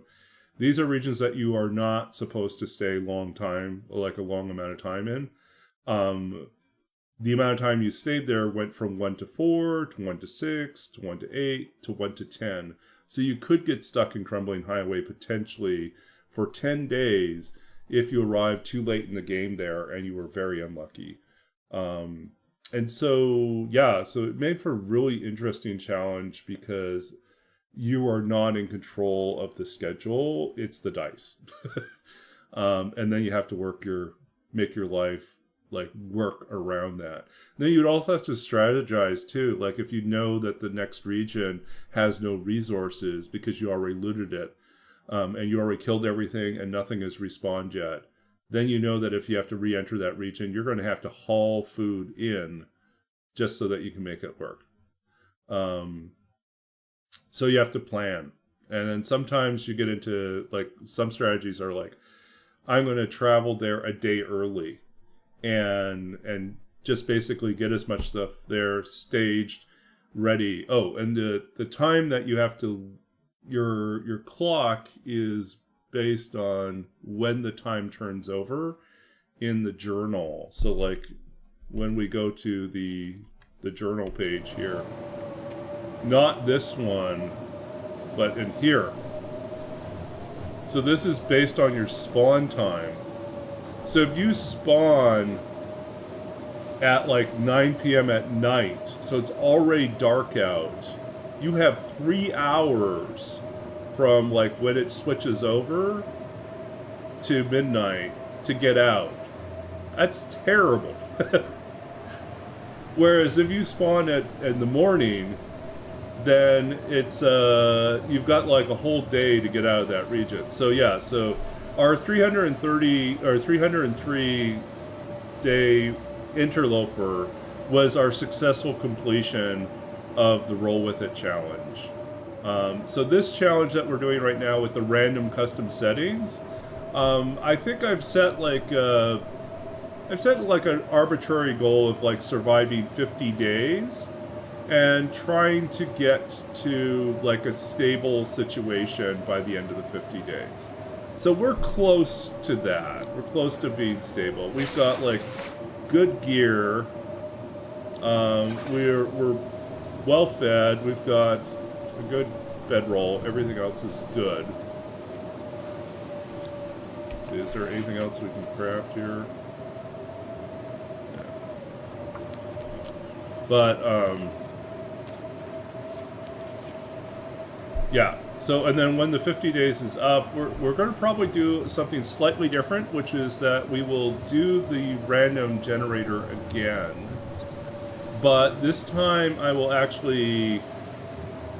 I might ask someone in chat to do the roll, and that for them to punch in the settings into a custom run, and then just the only thing I get would be the code, not the settings. So I won't know the settings. I'll just get the code, I'll enter the code, and that's it. That's what I have to go with. Sight unseen, I won't know if animals are passive or not. I will just have to figure it out. That I think will be pretty interesting. Like I think I could allow myself to figure, like, to look at the settings, but I won't. The first day of that new challenge, I think we have to go the first. I think we'd probably say, like, you have to make it your first week before you can find out what your settings are. Something like that. So keep me on my toes. So.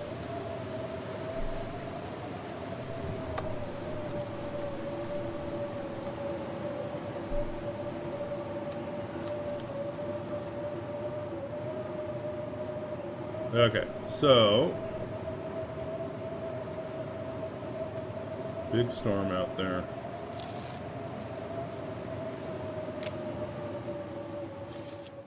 Hey, Zert, long time no see. We are just chilling here. We've been on a hunt for birch saplings.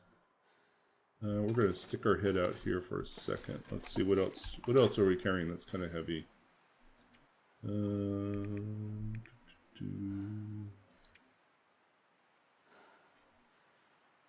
don't know. Yeah, fine.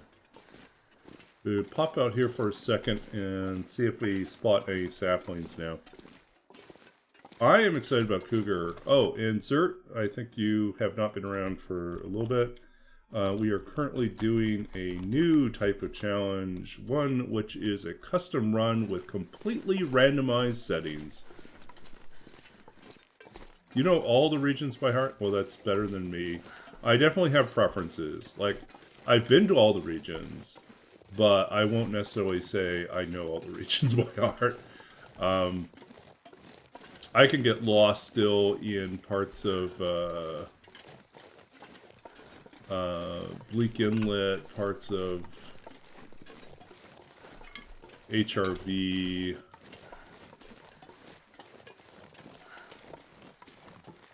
Try to think where else I get lost. Blackrock. Blackrock, I don't know if I get lost. I just don't like the region. It's just miserable. Zone of Contamination, I have visited exactly once for my Roll With It challenge, where we visited every single region and stayed a random amount of time. I got to Zone of Contamination. I'd never been there before, and I rolled a 20. So I had to stay 20 days in Zone of Contamination with basically no information about how it was going to work. So that was pretty wild. We quickly realized that food was going to be a problem.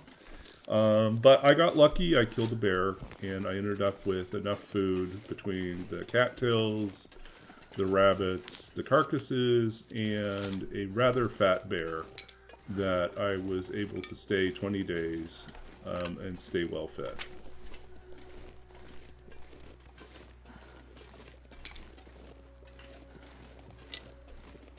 Okay, so we are still striking out when it comes to saplings. Still no saplings.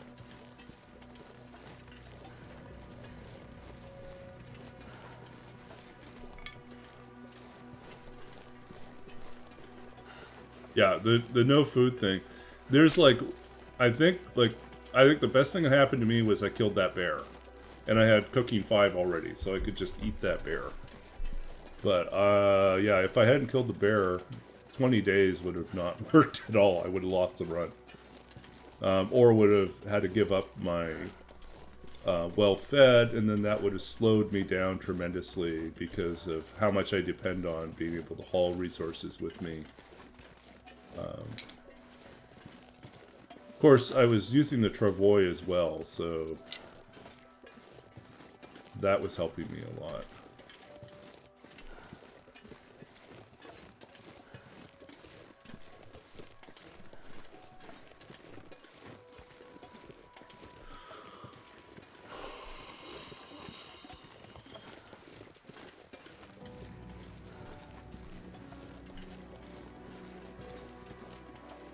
So I think there's a good chance that we'll...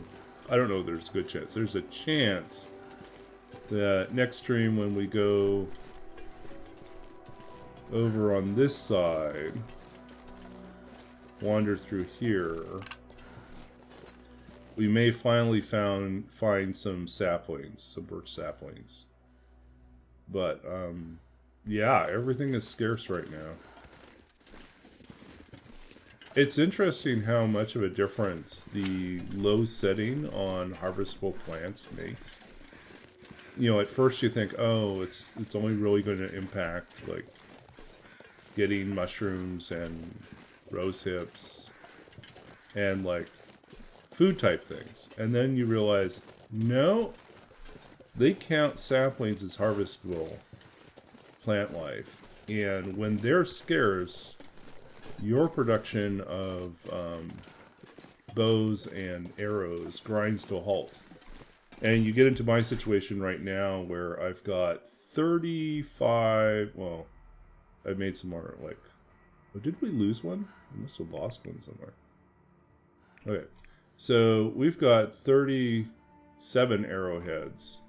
We had 38 at one point. So we have 35 arrowheads plus 2 arrows plus 3, whatchamacallit arrows, fire hardened arrows.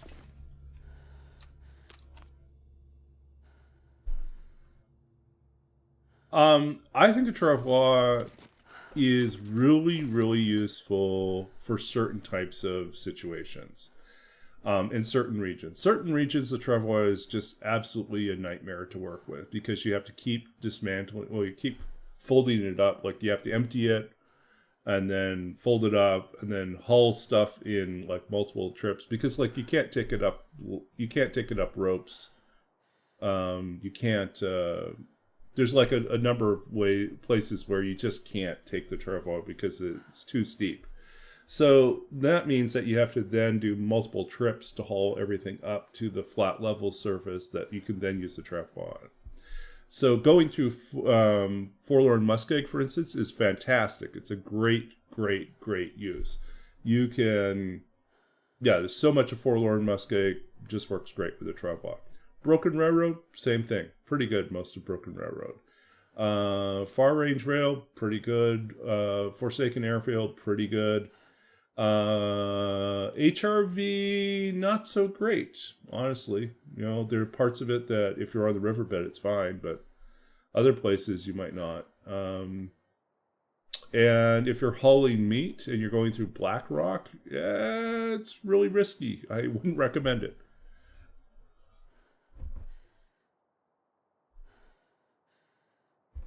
Yeah, the burdock is also in that category. Yeah, good to see you, Lazo. So I think, like, for me, like, I hauled, what was it, on my Roll With It challenge I had at one point. I was coming out of Broken Railroad, and I had killed at that point 2 bears and I had all this like additional crafting material as well. And I just loaded up my travois and I just hauled it all in. 2 bears. I had about 65, or was it 58? It was almost 60 kilos of meat. I had such an insane amount of meat. And I was able to haul it into Forlorn Muskeg. Now, the biggest problem with the travois is ultimately it's still a container.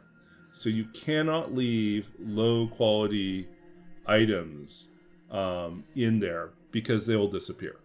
So once the meat got down to a certain level, I had to dump it out on the ice and just remember that I left a big stash someplace, because if I try to put it into the travois, it would be ruined and it would be gone. So like I had this huge mound of ruined meat, at the entrance of Broken Railroad. Okay. So, whoa, there's more people coming in. Welcome in, Raiders. We are thinking about wrapping up ourselves, actually, so I apologize for the... But great to see you guys. Just a little bit about myself. I'm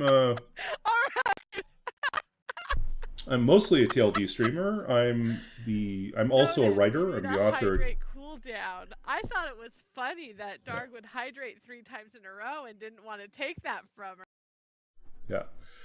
So I was saying I'm also a writer. I'm the author of 2 books of poetry. I'm a former computer games programmer. I used to work in educational software and children's entertainment games. And I'm currently back in school doing a Master's of Library and Information Science. See, that's when chat's trying to help you, right? And everyone else is trying to help you. Yeah.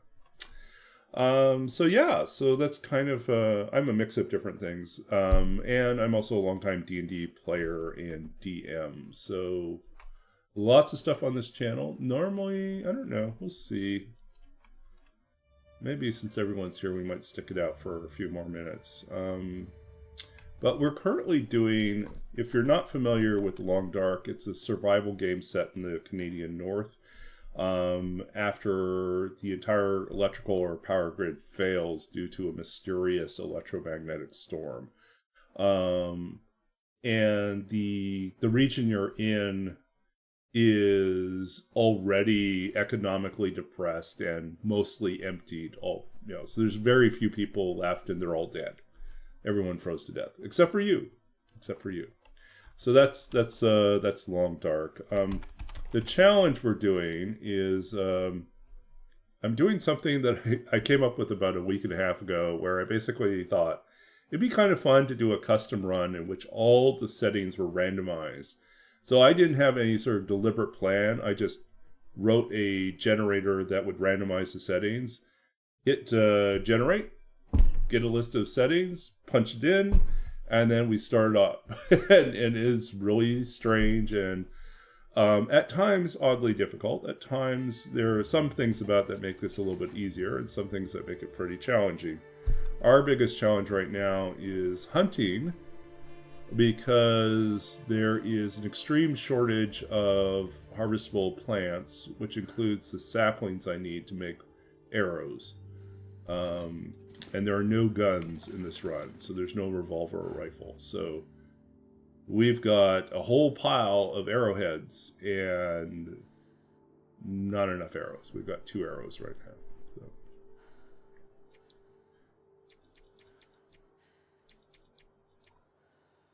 So. Okay.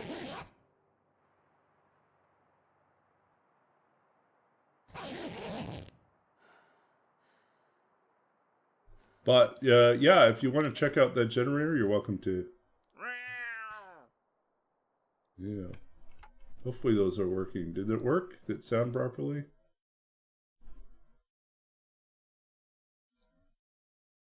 There it goes.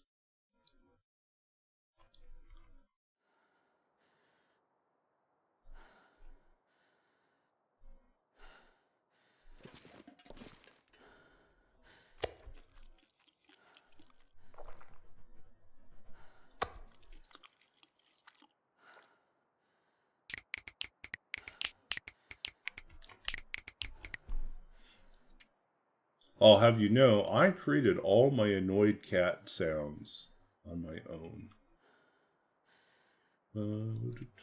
To cooking. Oh, we just need a couple bears and we'll be set.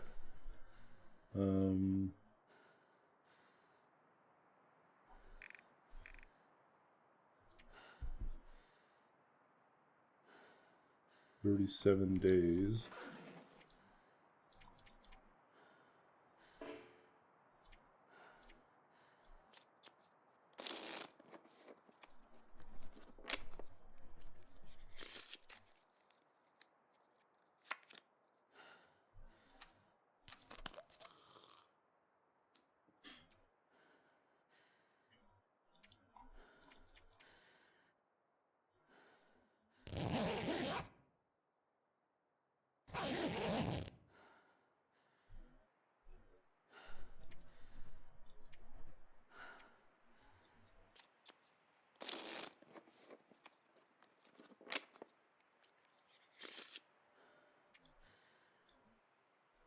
Okay, got that. Let's eat.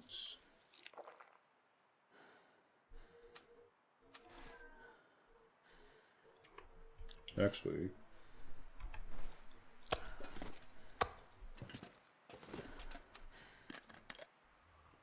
low on water. I'll have to go and make some more water.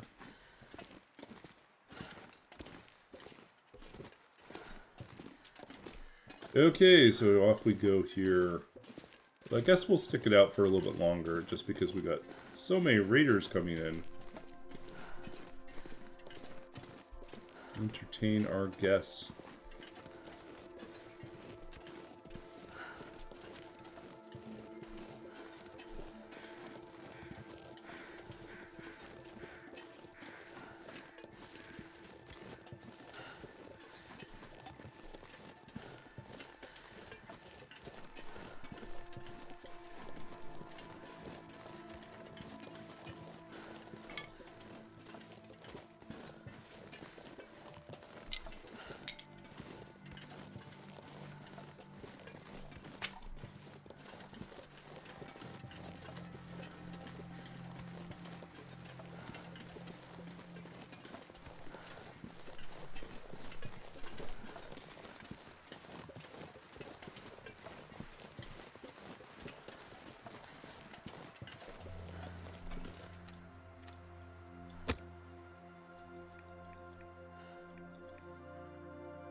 Okay.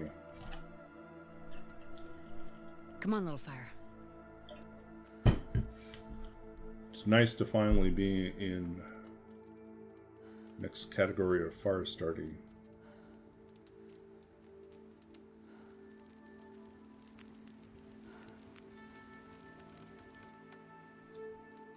Oh yeah, that's a good one.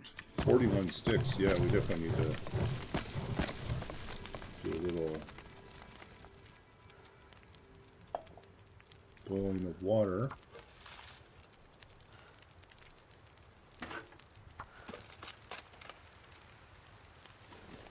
Now let's go looking around here, see if we can find any cattails. Probably not, but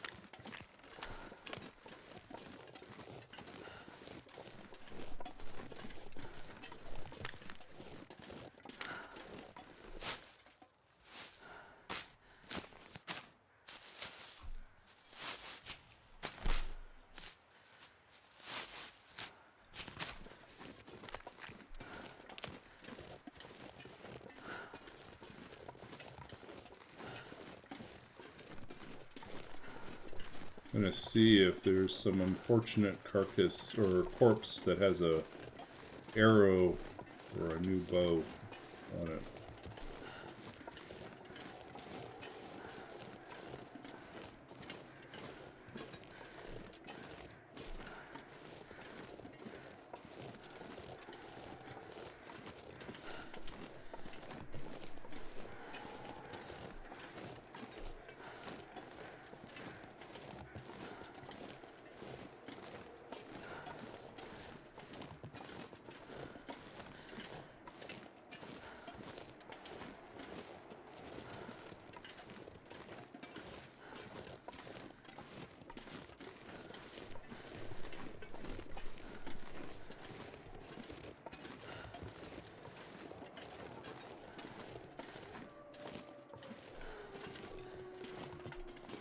Nothing over here. Oh, it's gotten too windy. That's what's going on.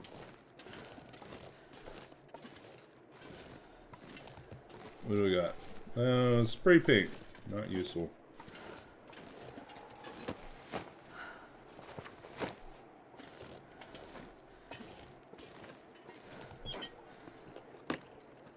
Best be prepared for anything. Nope, we don't need that. Okay, we'll double back.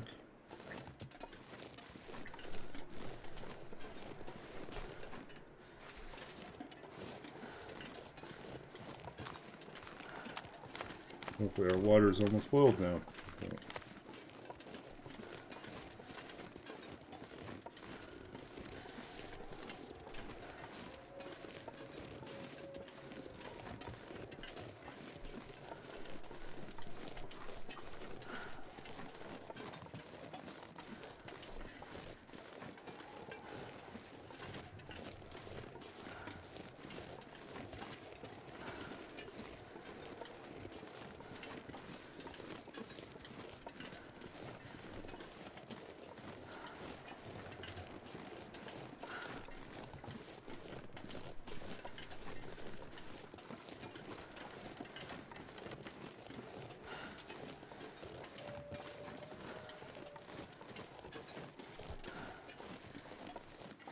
Okay, so we're coming along fine. Yeah.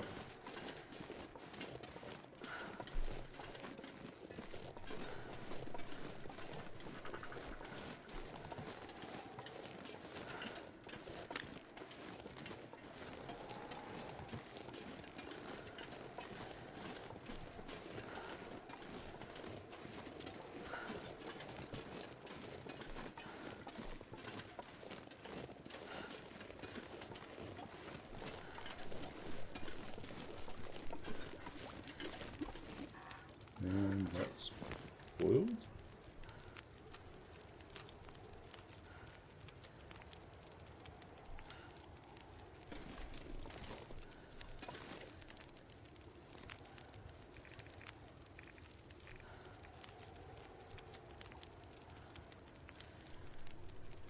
Cooking skill not high enough to make some things. Don't really need anything else here.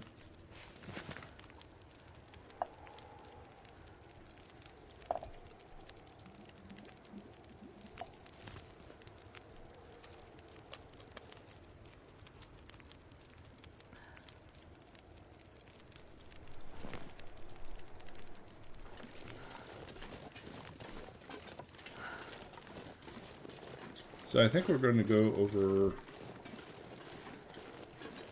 the other side over there, swing through, see if we can find any saplings. I mean, odds are slim based on the settings, but we'll try. And we'll see what time of day it is by the time we finish doing that search. And we'll either go into Mystery Lake to crash at Trappers, or we will go to the Poacher's Den, and if the weather's still good, we'll cut across the ice and go back to Spence's.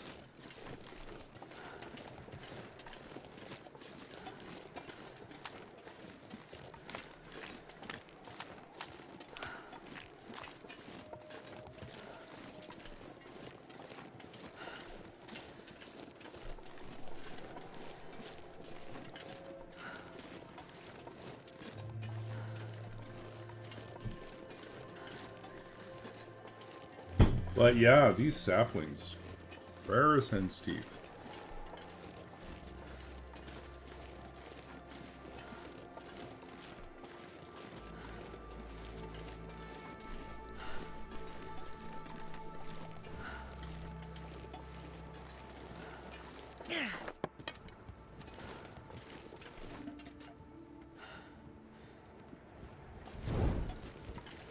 Oh, we haven't been to Mystery Lake yet. That's where we're headed next. We have we did find a second birch sapling in Forlorn Muskeg, and it should be cured by now. And we have our maple saplings should also be cured by now too. So we should be able to make a travois and have a much easier time of moving around the map. At this point, we have already so much tea that we don't really need to grab any more tea. So I'm going to actually skip some of these mushrooms, some of the reishi, because we really don't need it. And we don't need it because we usually rely on tea to stay warm. But this particular custom setting, we ended up with minimal damage from cold, so we're not really relying on that tea that much. There's a deer.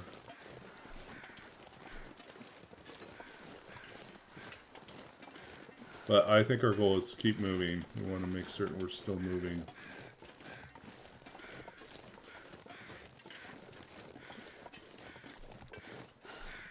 Rather than stopping to cook and then have the weather turn really dramatically on us.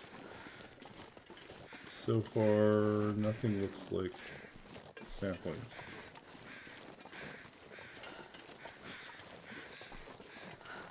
Well, this is another dead deer. Maybe there's an arrow here. I mean, it's worth checking out these carcasses because we can get arrows based on our current settings. So, see if that's what we get.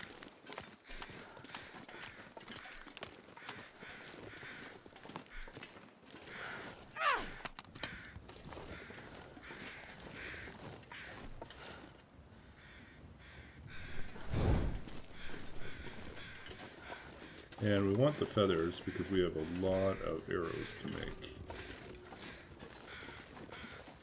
But yeah, I don't think we're going to bother with this harvest.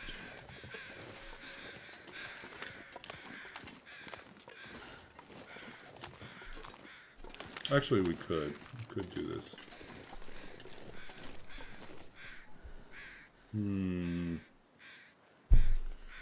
Take the meat with us. Yeah. We have a ton of matches, so I'm not concerned about putting out my torch.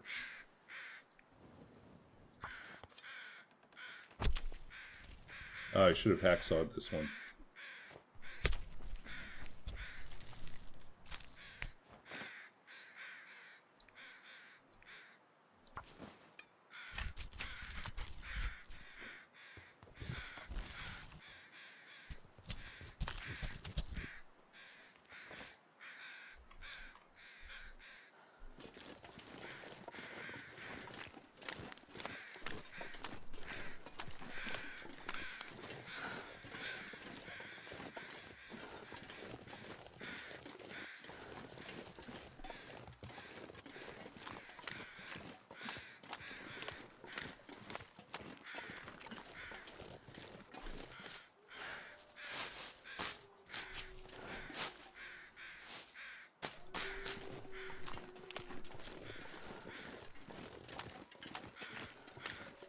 I mean, visibility is still good enough. I mean, maybe a little overcast and foggy, but we can actually still see the silhouette of trees and saplings.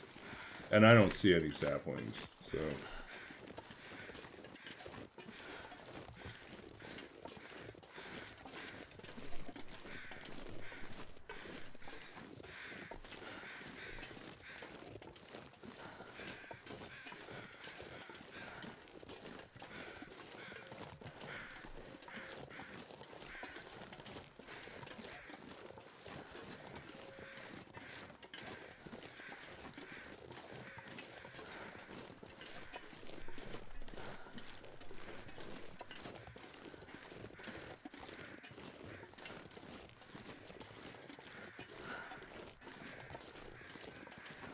More mushrooms.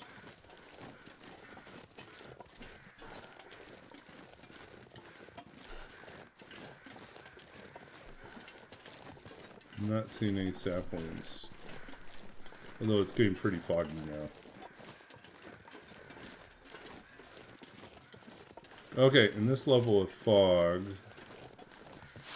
what should we do?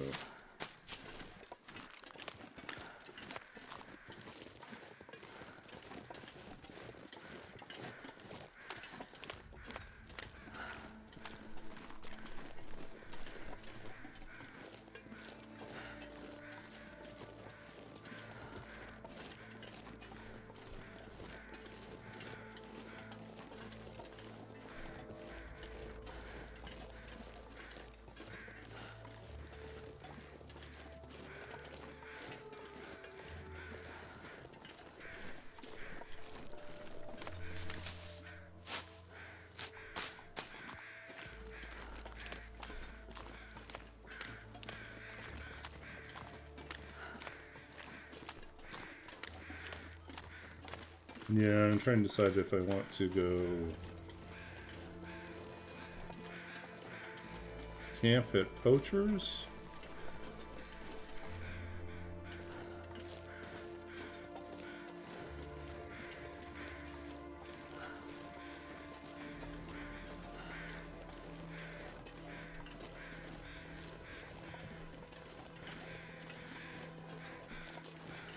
Could be saplings in here, but this is going to be hard to search, so not when this fog can't find it. So we're going to go down the rail track to Poachers. I think we'll, if the fog does not let up, we may stay at Poachers. If the fog lets up, we'll cross over to Spence's.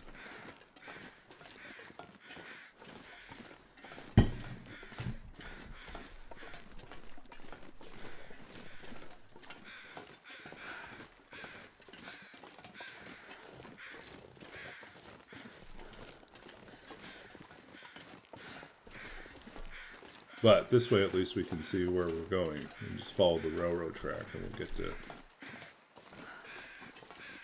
Poachers. And we have, we're warm enough right now that combined with the insulated sleeping bag, we'll be plenty toasty warm if we have to sleep in Poachers. We might not even need fire.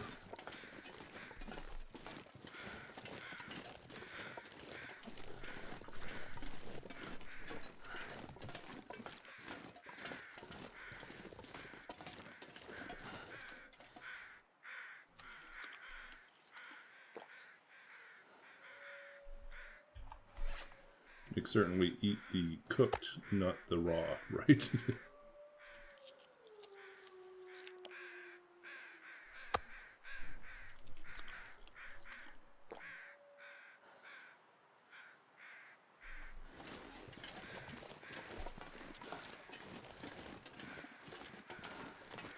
Also have not seen the bear around.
Okay, let's search.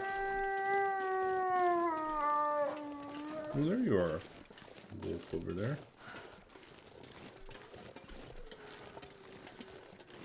They don't like me. They run away. Even if I'm carrying food for them.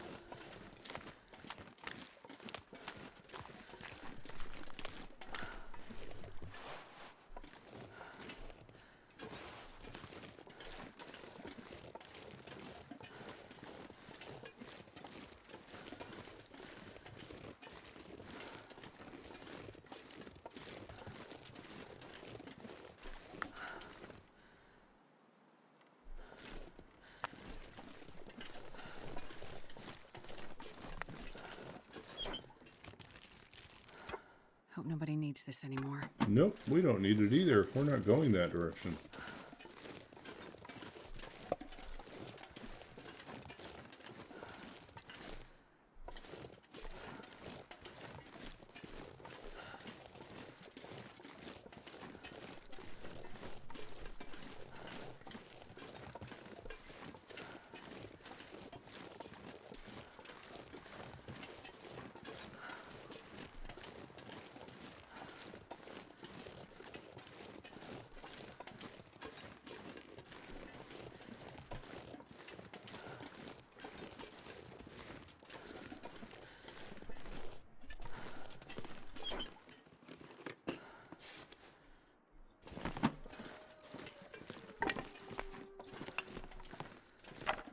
Okay, if we need to sleep here, we can do that.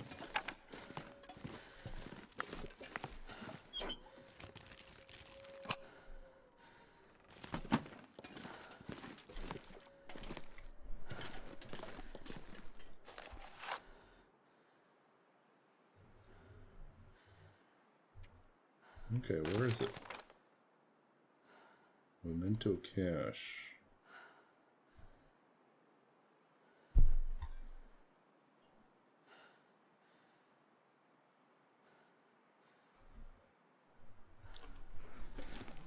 No, we'll look for it later. Okay. Might as well start a fire, cook up our venison. Yeah, we can't please all the wolves. They don't like us.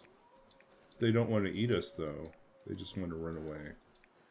They only get upset if I try to take their dinner.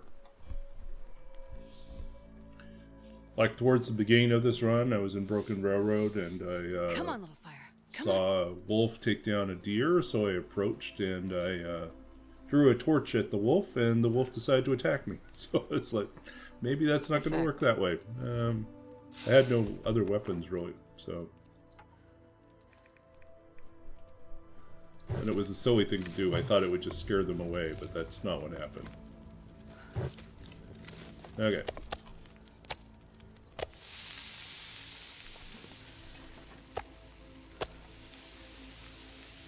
Okay, we're basically setting things up here so we can take a... We'll cook the meat, and then we'll take a short nap. And we'll wrap up the stream that way.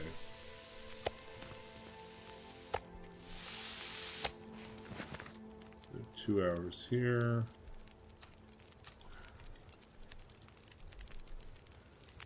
Put an extra... We'll wait for the fog to die down too. That's basically what we want.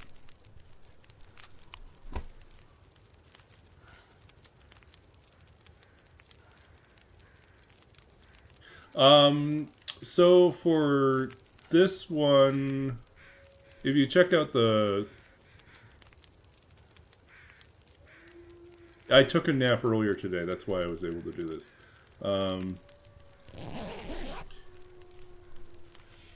Yep. So let's see. Hopefully the weather clears up a little bit. Not much. Okay. But we'll end here for now. We are on day 38. And the question is like what do I get when I do the random generator?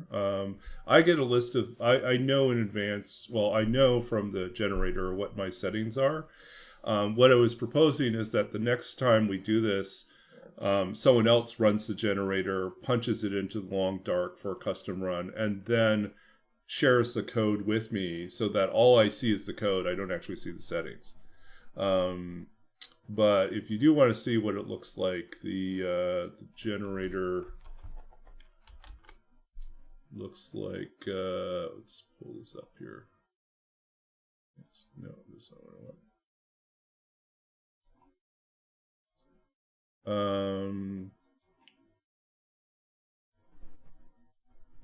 See, it looks like that. So, yeah, so this one, we just hit the generator, and then you have like, well, baseline resource availability high. That's pretty good. Start time is dusk. That's not great. Fog, no indoor spawns. And then weather variability high, blizzard high.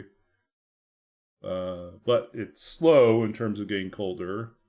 Aurora frequency, no auroras. So you'll never get inside of the Aurora mine, right? And you won't be able to get the cannery, milling station to work or anything else like that. So that's kind of rough, Let's see, what else do we find out like on this one? So this is like what I'd get is I'd get this long list. These are all the settings that are in the custom settings, and I would just check them all in, put them all in, and then I would confirm, and that's the run I get. So this is item decay rate very high.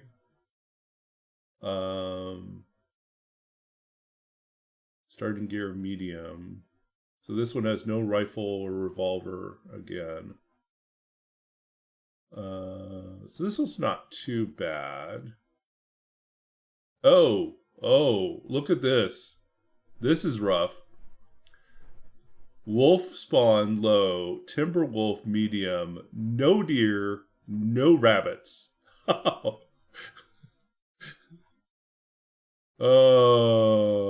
wow. No deer, no rabbits.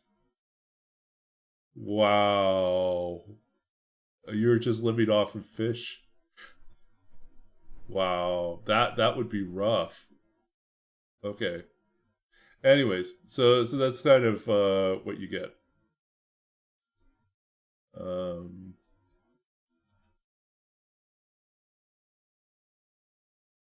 I tried to figure out how it was hashing it, but it was actually a lot more complicated than I anticipated. And so I asked Big Fish about it. Big Fish says that he's been in the... He says he'll try to track it down for me. But, yeah, it's not... I thought there would be a more obvious, like, one-to-one relationship between the settings and the hash. But, it's not. It's... And like, what quad of so the alphanumeric chunks of it, the settings are not necessarily matched up with the, so it's a little bit weird. Like, I think there's some things that are combined together. So like if you change a setting, it will, I think there might be a hash within some of the numbers themselves. So it's just like, it's a little bit complicated. But yeah, I tried to do that initially, and I thought I was on the right track, and then I started to realize as I was playing around with the different settings that it doesn't work. Yeah, I think it is a cryptographic hash. I thought at first it was going to be like a more one-to-one relationship, but I think it's a hash. So I think but I don't know how they've defined it. So yeah, so there's something weird. I would love to figure it out, but I don't have enough time to do it. It's just like, it's not something I'm going to spend hours like trying to figure out how to make work. I wanted a quick and easy way to get to randomizing the custom settings. All right, so yeah, so this is the end of tonight's stream, but we're going to actually do we'll do what we always do. We'll have one poem. We'll read one poem to wrap up the night. So choose something here. Okay, that's kind of a heavy one. We'll skip that one for now. We'll do 17, letter 17. Okay, so I haven't done that one in a while. We'll do that. So this is from this isn't in one of my books. This is actually part of unfinished, kind of abandoned project, but I think this fits in nicely with TLD settings, so we'll do this. This is a poem from a series called Letters to the Unknown Wife. This is letter 17. Pulled over at the side of the road with miles left to go, I rest at the far edge of your name and write. Outside, the fields move dark with the memory of slow horses and you in the wind. Rain breathes low on the neck, stains the half-wound window and the empty seat beside me. I cannot sleep, but turn to the sky, wondering who else looks up at this hour, when even the stars have dimmed their lamps and crept back to their silent cells to dream. All night this longing grows, like a white grief laid in the wild grass, or the long shadow of fire against the world filling with coal-eyed crows, and the sound of the river sinking out of sight. There you go, letter 17.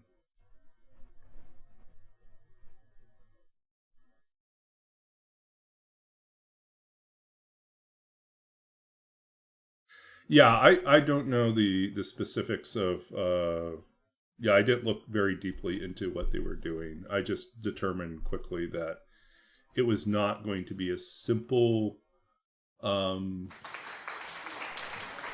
was not going to be a simple encoding. It would be a little bit more complicated. And my goal was to get as quickly as possible to doing a random custom setting run.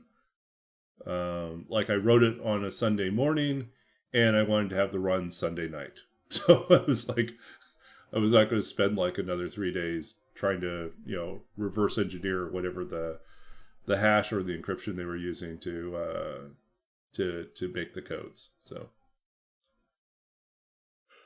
yeah, I mean, someone else could